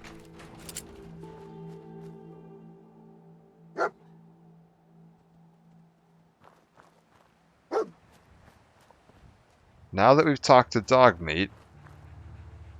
Oh my god, he found a military-grade circuit board. Good lord. Good boy. Now that we've talked to Dogmeat, I believe... Or do I have to claim the... Is that it? Claiming the thing? There's going to be some mole rats that pop out of the ground and attack us here. Any minute now. Come on. What's the trigger for it? Is it talking to Dogmeat? Is it activating the thing? Do I gotta build something here? There's gonna be a bunch of mole rats that burst out of the ground and attack us.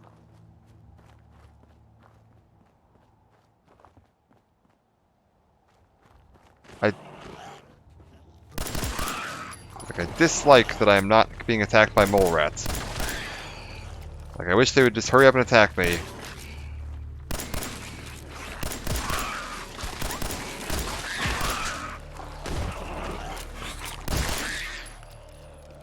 There. Now that they've attacked me, I know I'm safe. when they hadn't attacked me, I have no idea what's going on, and that makes me nervous. I don't really need the teeth. Teeth are just bone. You don't really use bone for all that much.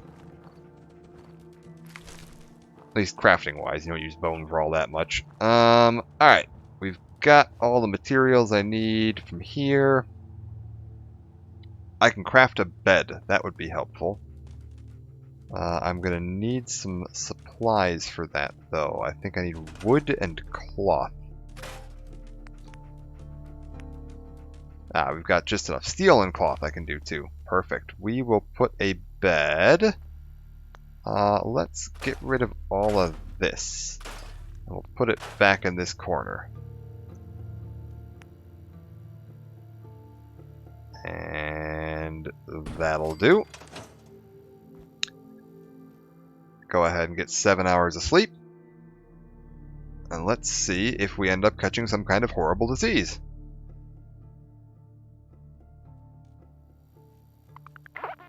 No, we're fine. Good. I'm thirsty, though, so let's get some water. We can get some water set up over here. I need some concrete, eh? Alright, concrete's pretty easy to come by. Especially in an urban setting like this. What do we have that's made out of concrete? Is there like any concrete in that? No. Gotta be like a pile of cinder blocks or something around here. No, that's all steel and rubber. Is there really no concrete here? That'd be very odd.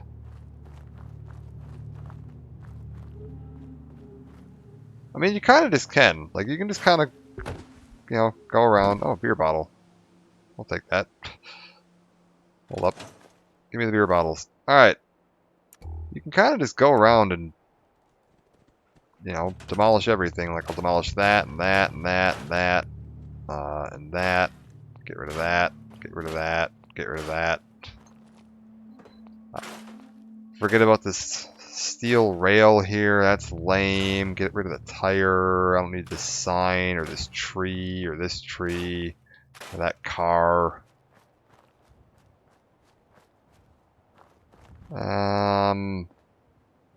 Anything else I want to get rid of around here? I think the mole rats will just go away on their own eventually. I can't get rid of that, but I can get rid of that.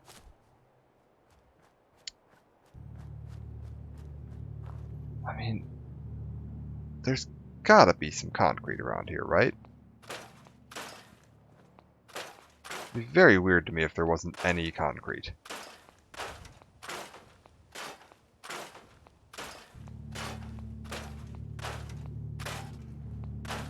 I guess for now, we'll just tear apart what we can. Let's see if... Okay, hold up. No, I don't want to scrap the chemistry trace, and that could be useful.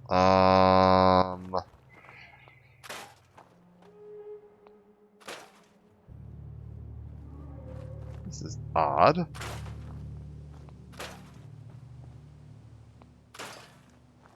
Is there like concrete in the garage somewhere by chance?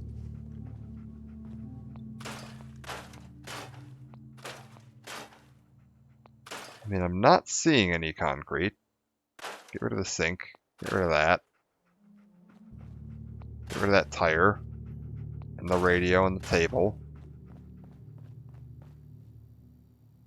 This dog, if I tell this dog to go find concrete, he's gonna look at me like I'm an idiot. I'm standing on top of all this, like,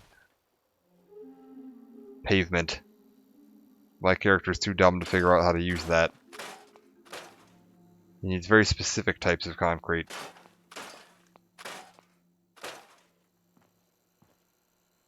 Yeah, I don't think there's any concrete here. Okay. Well, that's actually a relatively easy fix, thankfully. Because we are like 10 feet away from Sanctuary, and there's definitely concrete there. There is an endless supply of concrete there. So we'll just walk on over the bridge. Grab the stuff out of there. what, double barrel shotgun, drifter outfit, shotgun shells. It's a fun story with dog meat here.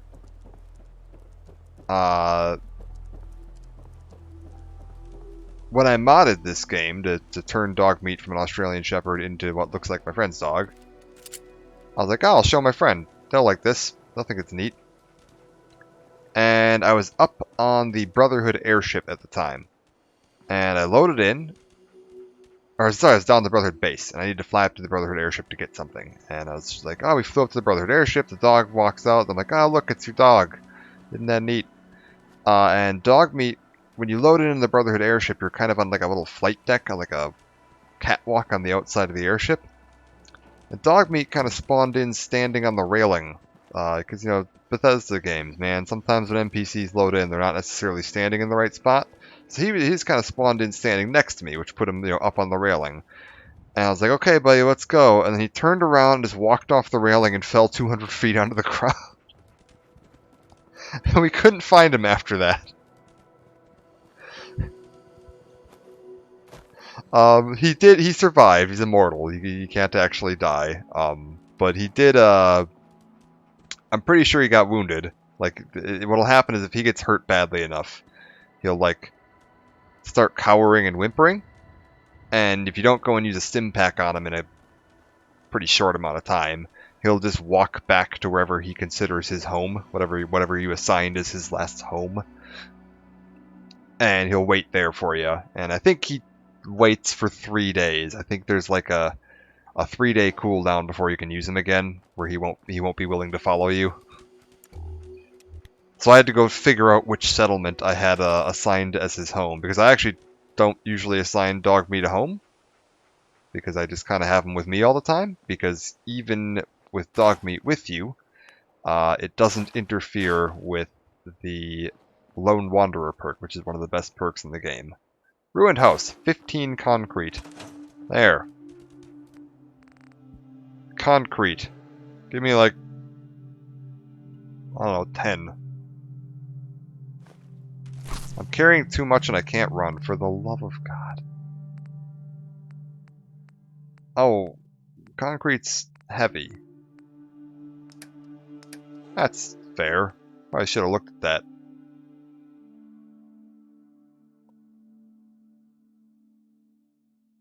But like, I mean, you say like, oh, I took 10 concrete. What does that mean? What kind of, what 10 of what measuring unit?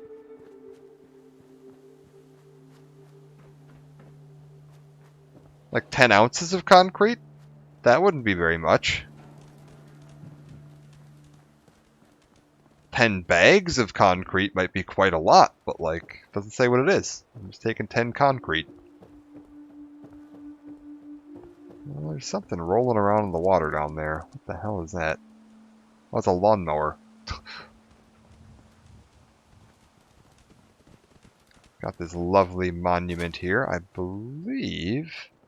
Is there a plaque on this one or no? No? If I'm not mistaken, this is an actual statue in Sanctuary, Massachusetts.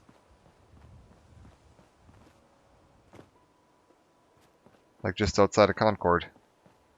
There's a fair amount of this game that's based on like actual real-world locations.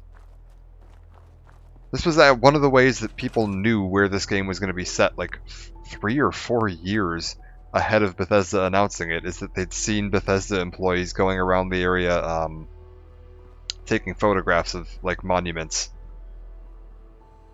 And they figured out the only reason that Bethesda would be interested in taking photographs of real-world locations was if they were planning on setting a Fallout game there. Yeah, we'll build this here. And we'll go ahead and fill this up. So now I can fill up my water bottles.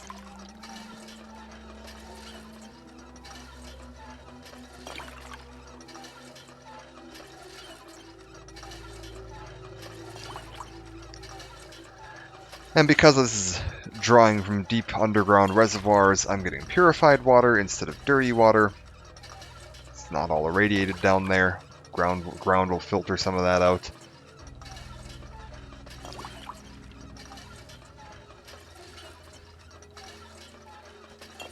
And we gathered a bunch of beer bottles, so I get a bunch of purified water.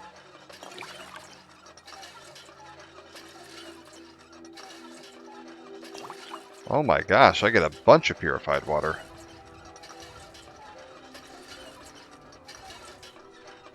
Alright. And then drink a little bit from here, so I'm not wasting the purified water. And I want to head up to... We had a quest. I don't care about that. Yes, returning the favor. The guy at that farm wanted me to go and investigate the raiders that had attacked and killed his daughter, and they stole her locket. His daughter, Mary. And he said they were operating out of a satellite, an old military satellite relay station. Oh, I see mole rats. I see several mole rats.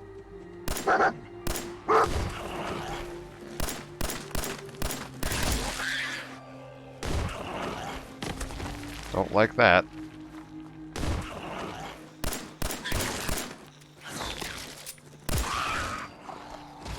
Okay, he did manage to bite me there, which does mean I have a very slightly increased disease risk.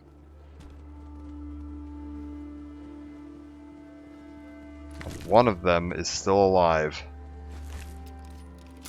Also, I should... Hold up. I'm being an idiot. I should go back here and deposit all of my junk, so that I'm not carrying all this excess junk. And I should probably build a storage container, too, of some kind, so that I can drop off all this crap that I'm not using.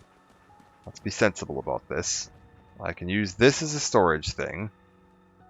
Let's take... Does any of this weigh anything? No. Okay. Do I have any armor that I'm not using? I should be using that. I'm not. Should I? 2 and 5 versus 2 and 2? Never mind, I shouldn't be using that. Let's drop all the pipe crap in here for now. I've still got plenty of ammo for my 10mm. I'm not going to be using the security baton. Shotgun, pretty heavy. Hunting rifle, don't have much ammo for it. Let's take a quick look. Any of these, do I have like a pile of ammo? Let's get the pipe rifle out. And then ammo. Probably get rid of some of this, right? I don't need any of that with me right now. I don't need any of that with me right now. Get rid of the fusion core and the shotgun shells. I can equip... Jesus, weight 10? Never mind, I don't want that. That's really, really heavy. We'll hang on to this stuff for just now. Alright, got it. Transfer this, store all the junk in there, and cook up any of the meat we've got before we head out. Got some mole rat chunks. Very good. At some point we're going to need to get some settlers and some food and set up a farm so that they can get a renewable source of food going here. And start looking for fruits and vegetables. Get some settlers to move in and have them start farming that stuff, and then when I come back to base I will have a bunch of fresh food waiting for me. When you have your bases, you've got like a food and water requirement for your settlers. They need to have a certain amount of each thing or they won't be happy. Anything that's excess just gets dumped into the inventory, the main settlement inventory. And it'll be waiting for you when you get back. Ooh, hello. Bobby pin box.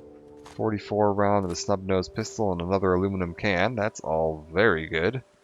And I believe vacuum sealed shut. Hold up.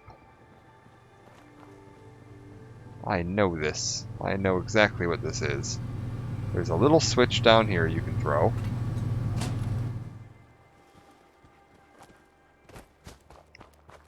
Which will let the pressure off of that pump.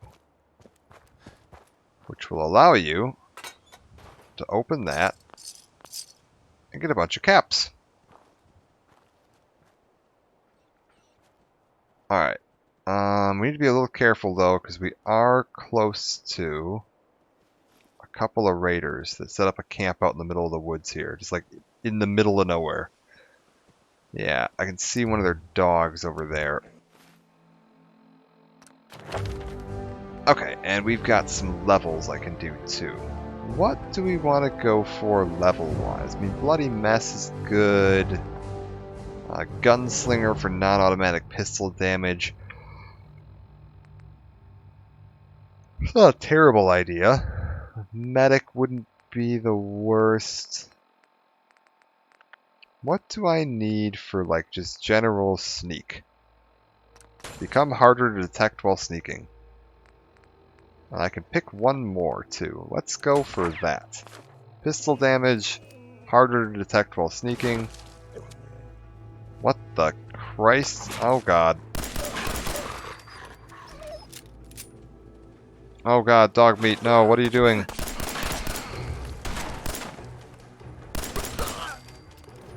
Okay. Good boy.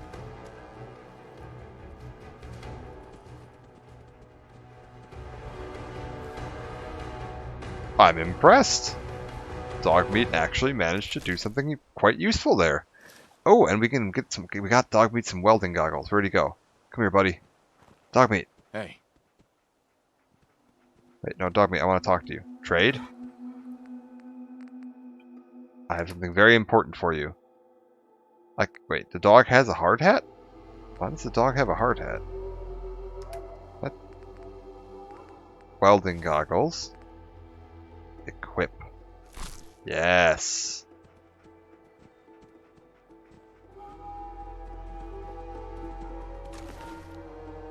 Well, the safety is important. That's why I got my dog some welding goggles. Oh shit. Oh shit.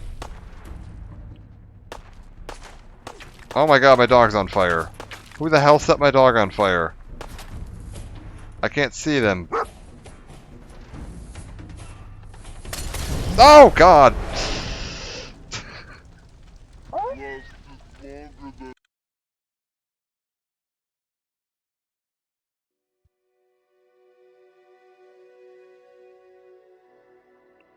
So that's about how quick you can die in survival difficulty. Molotov cocktail. You take one of those to the face, you dead. The end.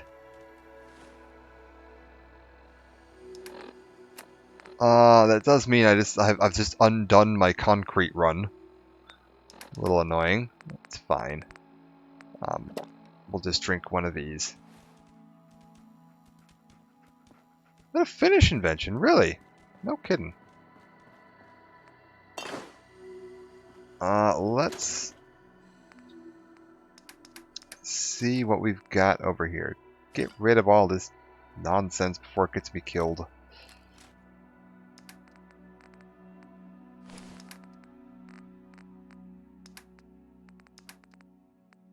Dump this.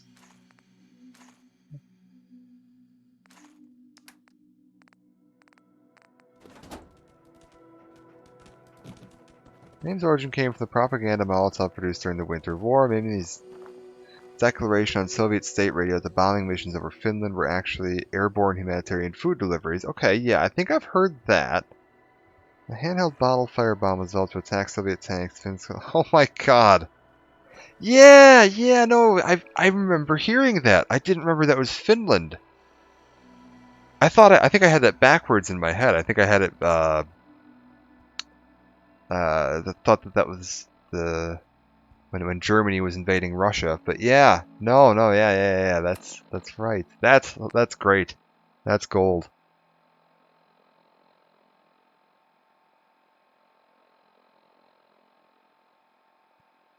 I mean, I'm not gonna lie, the Molotov cocktail is also one of the most rudimentary forms of improvised munition, like gasoline, glass bottle, rag, lighter. Nothing, nothing too fancy going on there, but works great.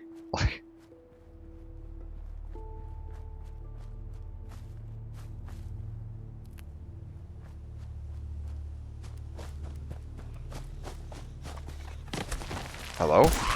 Oh. Right, because I died. You see, so time reset is the thing. Well, hold on. Alright, let's try this again.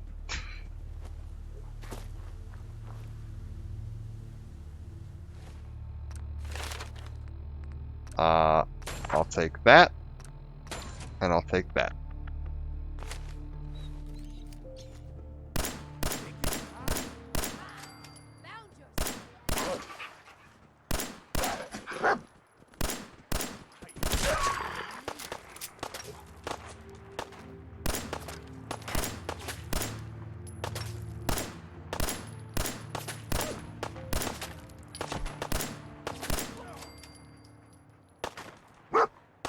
There's one more over in this bush.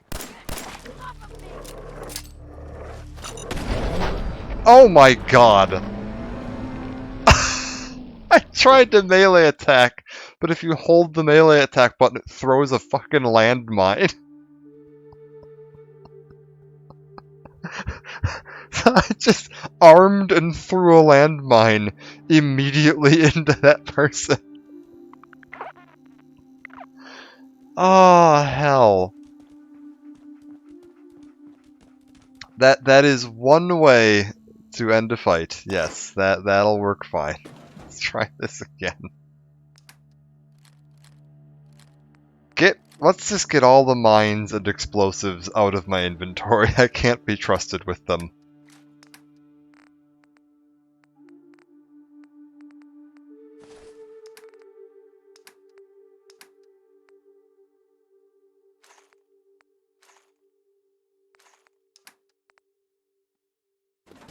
Alright. We should be safer this time.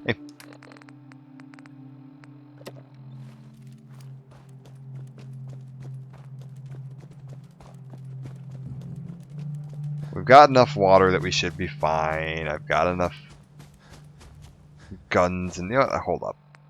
We're going to be smart too. We're going to do our level up before we get into combat. There we go.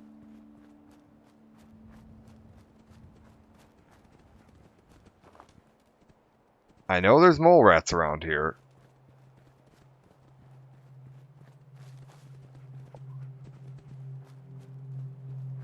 There they are.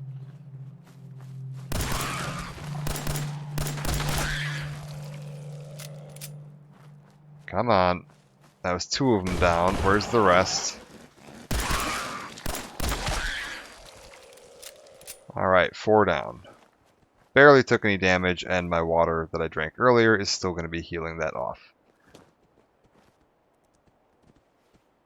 Time to reel 'em in. Fishing tail on.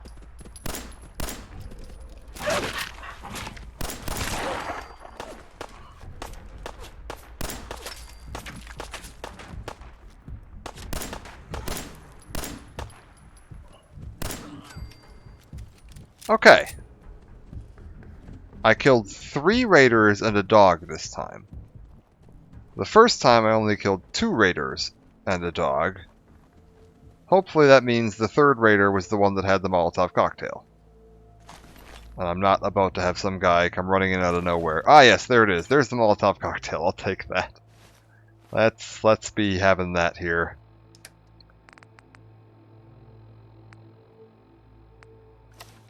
Ah, good. And I think the last one was hiding, yeah, right over here. Perfect. Change my quest to point at returning the favor. I can see the satellite dish on the horizon there. That is our destination.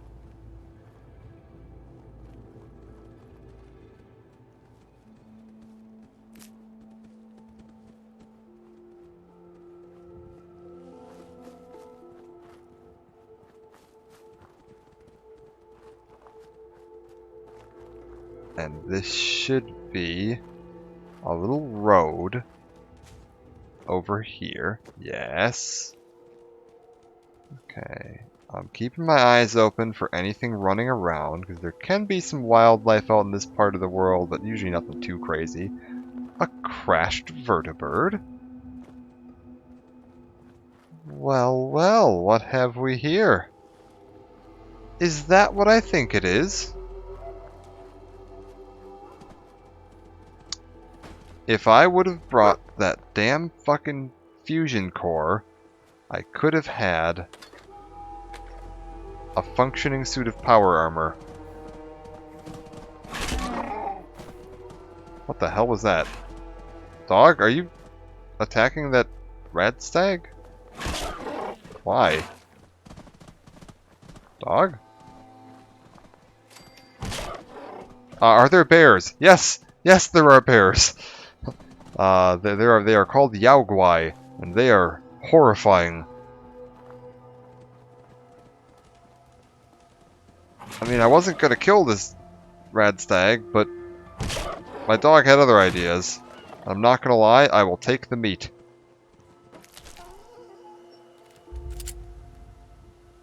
If I don't see one, I highly... Good lord. Dog, calm down. It's okay.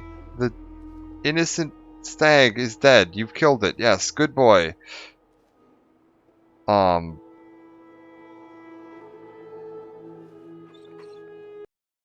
second here. I'm gonna pop into chat just enough to send the name of these things. If you haven't seen the Fallout bears, they are that. And they are absolutely worth looking up. They are terrifying. I don't know that we'll see one. They're at level 4. It's kind of unlikely that I would bump into one. Especially up in this part of the world. I could probably go down and try to find one, like actively seek one out, but they'd be really far to travel. Yeah, they're not friendly either. They hurt. Yeah, I mean, pretty much everything in this universe looks like it's in constant pain, but at least they can dish the pain right back out. They are quite dangerous. They are one of the like top 5 most dangerous enemy types in this franchise.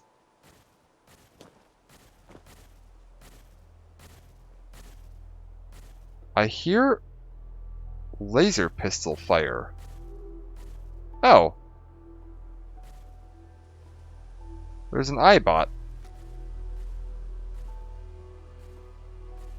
Shooting at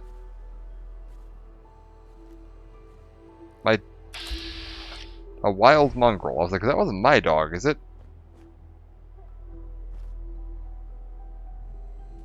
Huh.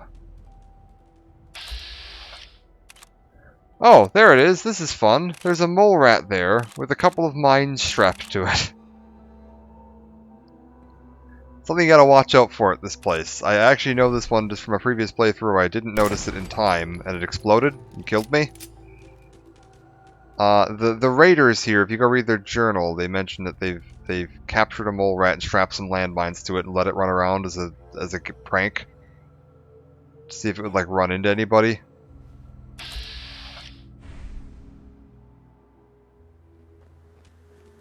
And typically you find it out not by reading their journal, but by having it run into you and explode.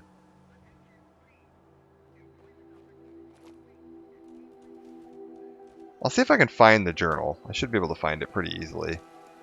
I do need to be a little careful because the raiders are, you know, in that building right there. Oh, as a matter of fact, that's one of them. I can actually see him. He's right there.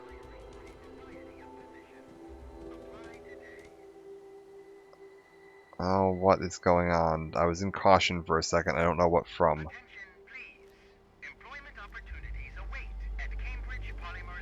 Why is this Eyebot coming over here to tell me about a job opportunity?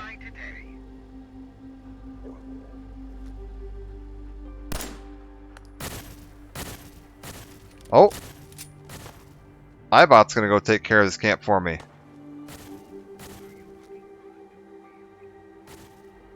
Oh, I think it got one of them too. I saw blood splatter. That usually means it got something.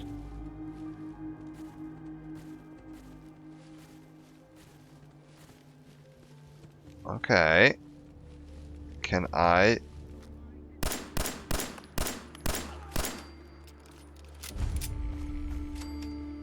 Here we go. U.S. Air Force Satellite Station Olivia. Oh my god, the iBot's alive. I can hear him talking about the job opportunities. Screwdriver and a toaster.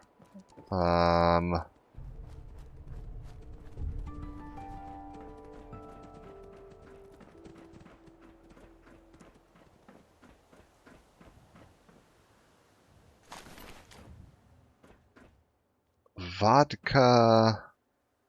Where's the journal? I know they have a journal up here where they tell you about the mole rat. It might be in the base.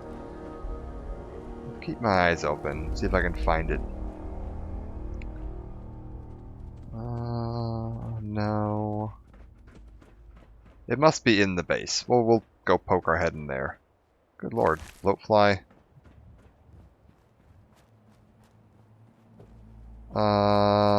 Yeah, we'll just pop our head in here. We're looking for a locket, too. Keep that in mind, is the main objective. It's the reason we're up here. For Mr. Abernathy. Something to give to his wife to remember their dead daughter. Yeah, I mean, bloatfly fish doesn't sound too appetizing, but it's probably better than starving.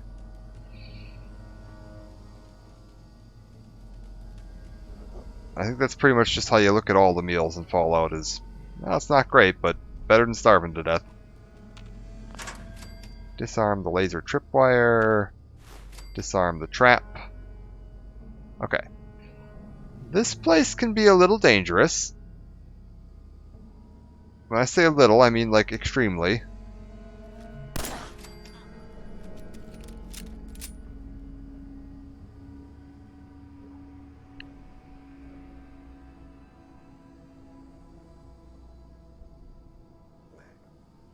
There's quite a few raiders around here, a few dogs, and some of them have some very dangerous weapons.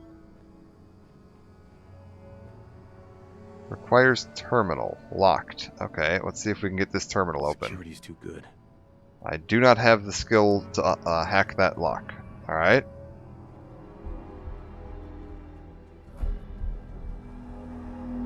We're just going to try to move around and clear this floor if I can. If I know I have the floor to myself.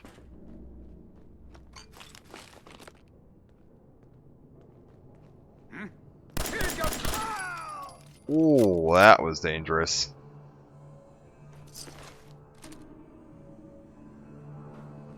If I know I have the floor to myself, it means I can move around a little more carelessly. I know there's a dog down here, too.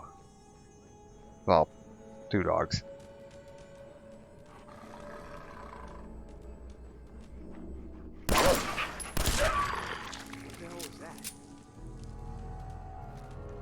Okay.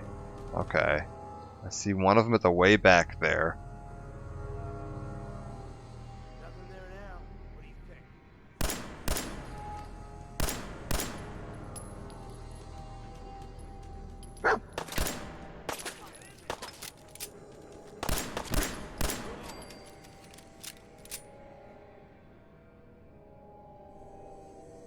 Okay. I'm still in danger.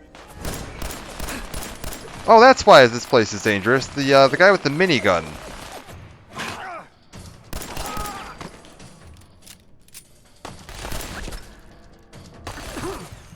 Woo!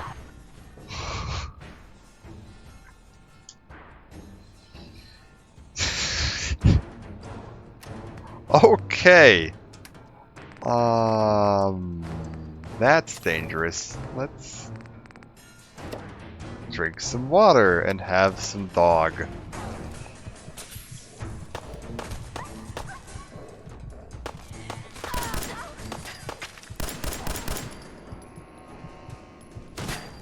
Oh, God. Okay, there's one more in the back. One more in the back. Oh.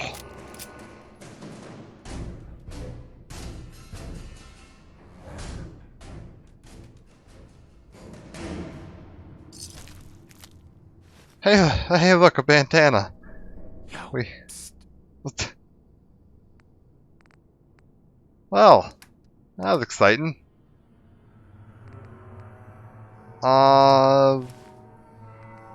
Doggo. Have a bandana.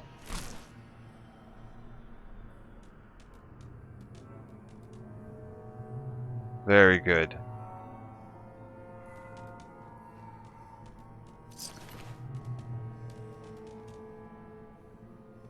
How much does this all weigh? Probably a lot. 27.4 pounds and... Oh god, what is that?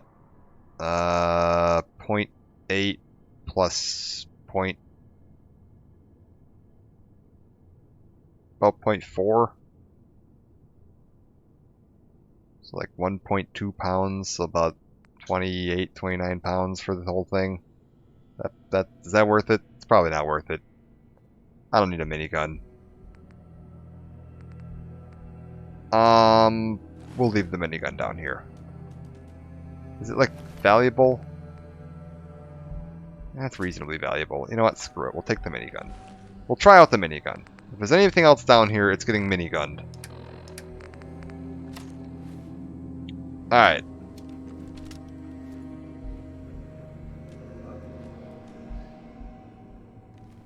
Oh! A fusion core. Well, that's excellent, because there's a bit of power armor just by that crashed vertibird outside. And the only reason I couldn't use it is because I didn't have a fusion core. Oh, look at this! When she died, she dropped her pistol and it landed on this little ledge. That's really neat. Every now and then the physics does something kind of cool in this game. Yeah, I'll take the aluminum can. Take the glass bottle. Something is almost seeing me. And it is going to regret it. The thing is, these things are so horrendously inaccurate that I can't guarantee that I'm gonna hit anything.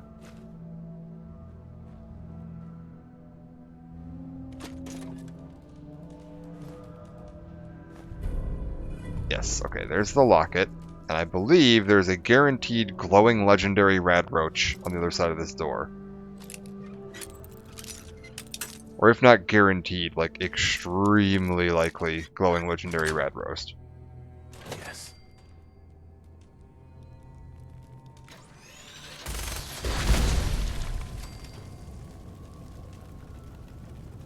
Okay, we set the oil on fire.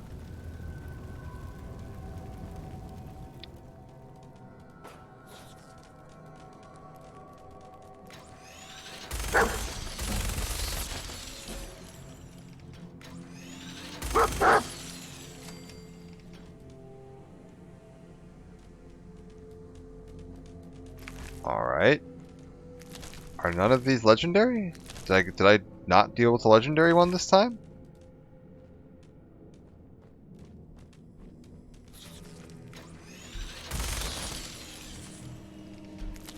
That was a sneak attack, by the way. A sneak attack minigun. Ooh, an army helmet. Well, that's gonna be better than this gas mask that I'm wearing, right? Yeah, definitely. Alright.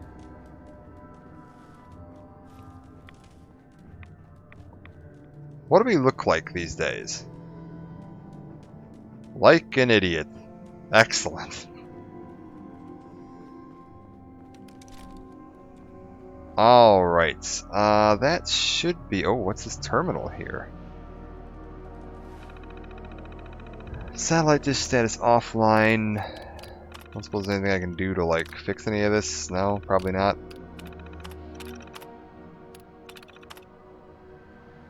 Authorized personnel only. Huh. Alright. We can probably mosey on out of here then, although I do want to check this little bit over here. Sometimes these containers have good stuff in them. Got it. Yeah, like Jet the Psycho, that's good. Duct tape, that's good. Bunch of guns and some ammo, that's good. Take the aluminum can. We can get on out of here. I got some kind of key. Terminal key somewhere.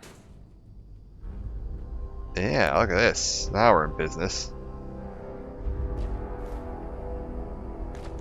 Desk fans, those are always good. They got screws in them. Blast Radius board game has nuclear material in it, which is quite helpful. Pre-war money, lightweight, worth a little bit. 38 rounds, take that. Nice. More 38 rounds. 10mm rounds, take them, take them. Glow-sighted pipe pistol, not a bad idea to have on hand. Don't have what I need. Oh, I do have the level up though. Can I take hacking? Or science, I think it is. It's under, I believe, intelligence? Hacker. Advanced terminals.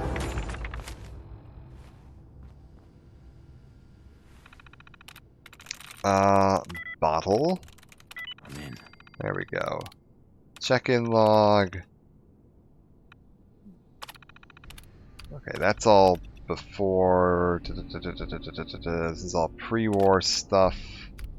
And that's just how you'd open the intel room if you didn't have the key. So if you came down here and you had the hacking, you wouldn't need to go all the way to the end to get that key. You could just use the terminal to open that door. You wouldn't have to fight the room with the mini or the rad roaches in it. Bypassing a room with rad roaches for a perk probably wouldn't really be worth it, but it's a neat little option. And now that we've got all of that, I think what we do is we take the power armor back down to the gas station, drop another save, and I think I'll call it a part there for now because I do have to work again today. So I can't stay up too late, but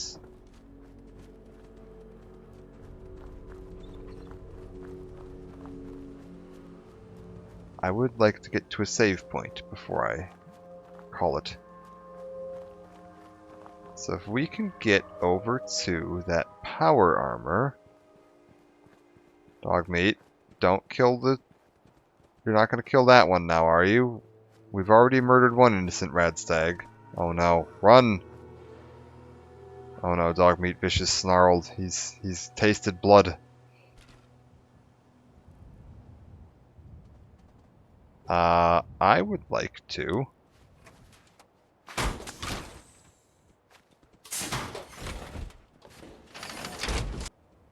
Very good. Okay, dog meat's coming. Good.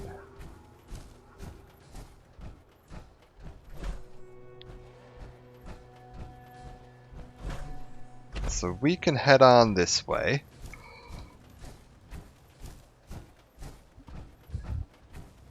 And we should be pretty safe in this armor.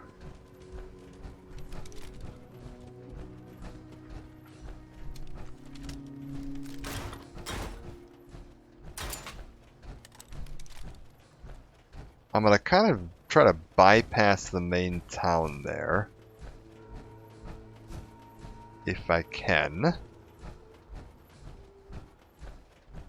Ah, this is okay. This is the where the raiders were. Yes. Mole rat chunks. I will take some of that. Very good. So we came from this way. And just over this hill over here, I should hopefully be able to see... Yep, there it is. There's my gas station.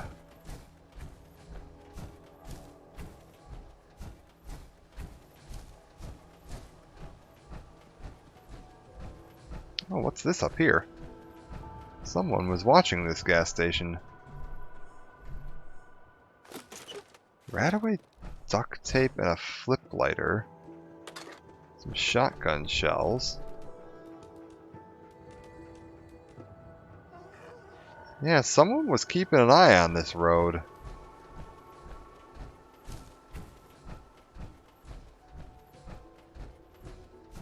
Like, that would be pretty hard to spot from down here. Like, unless you were really keeping, looking for them, I doubt you'd see them. Oh God.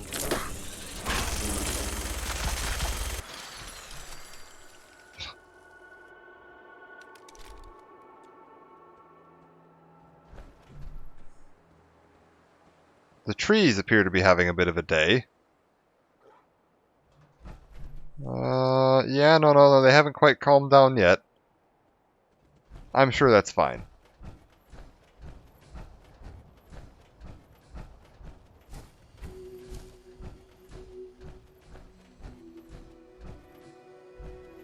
Alrighty. We'll drop our power armor off here at the power armor workstation that they conveniently leave in this gas station? I don't know how common power armor would have been. Well, I guess this is probably just an engine, like, hoist. That's being repurposed for power armor use. It's just a little odd that it is the height and shape that it happens to be. But maybe future cars use different enough engine. Oh, Dogmeat just opened this door. That's what that was. But yeah, I think we will call it a part here for now. I guess we'll just see. Do I happen to get sick? I did get bit by a couple of animals there, so it's possible that I'm going to get sick this time. Nope, we lucked out again.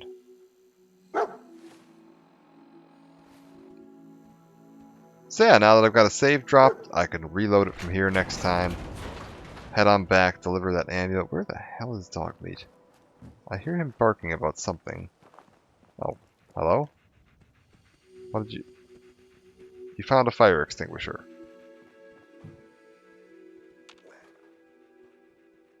Was it the fire extinguisher? What did he find? Was it the toaster? Did you want the toaster, boy? Nope. Is it the poster? Maybe it's the poster. Oh, that's true. He doesn't have his goggles this time. Maybe he's worried about his eye safety. Alright, well, we'll look for some goggles for you, boy. Don't worry.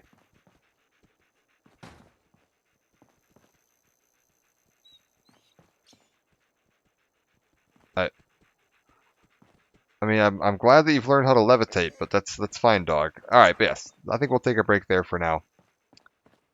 Maybe come back here every now and then. This is, like I said, this is just kind of my comfort game, my good fallback exploration. Play Fallout 4 on survival difficulty, where everything is as hard as it could possibly be, and everything sucks, and the world's a mess. But I think for me that's just part of what I enjoy about the Fallout series. Everything in this universe is such a miserable disaster that it makes real life seem not as bad, because at least it's not this. This miserable, unending hellscape.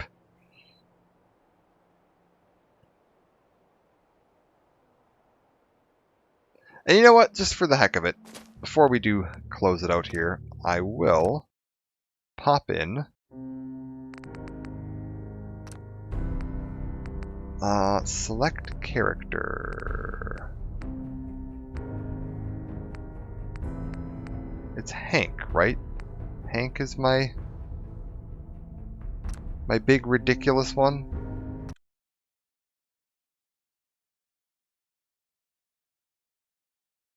Level 81? Yeah.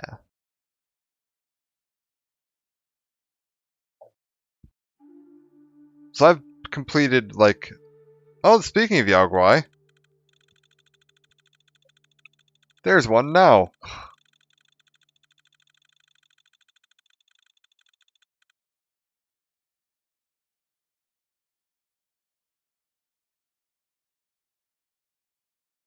Yeah, they are nuts, man. They are quite scary. They're fast, too.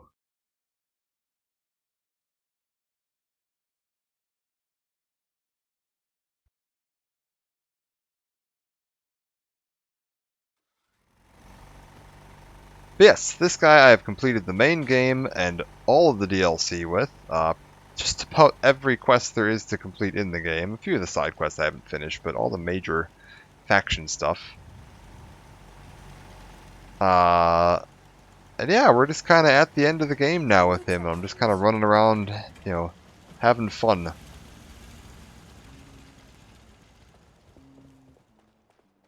Oh, my big boy. Yeah, it's, where is he? Would you like me to go with you? Yeah, this is one of the super mutant dogs. Gracie. They're huge. I've also got somewhere around here. Yeah, there he is. I've got a beer robot. Hey, buddy. Greetings, buddy. Here for a glass, or did you want a cold beverage? Yeah, tell me a joke. Tell me a joke. I went to the zoo the other day. The only animal they had was a dog. It was a Shih Tzu. Would you like a cold one, or did you want to hear a joke? God damn it. I've never looked up the list of all the jokes that this guy tells, because they're just so fun. He'll only tell you one per in-game day, so you have to come back every day to hear a new one. And they're all, like, the most terrible puns. Yeah, here's my dog meat in this game, in his little doghouse. And then I added some mods. This is the only mod I've got in this game, is that I modded in Warhammer 40k Space Marine power armor. You know, for the Emperor.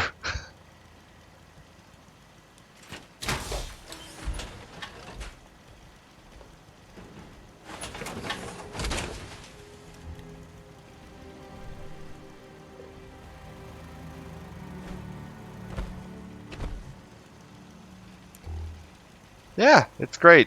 This is great.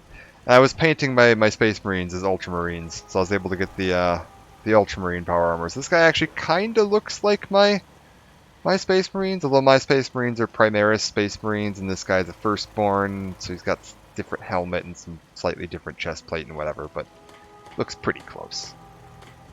That's getting into weird, dumb 40k lore that, yeah. Power armor display. What happens if, okay, how does this work? If I get this guy into here, right? Then I hop out, and I go like, power armor display. Oh, it does! It like centers it and puts some lights on it. That's cool. I don't think I was using that properly. And then yeah, I've got my Quantum Exo 1 power armor. I think I have another set of armor down here somewhere. Yeah, there it is.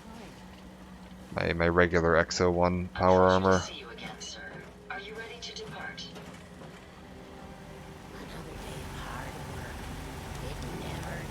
But yeah, we'll go ahead and call it a part there.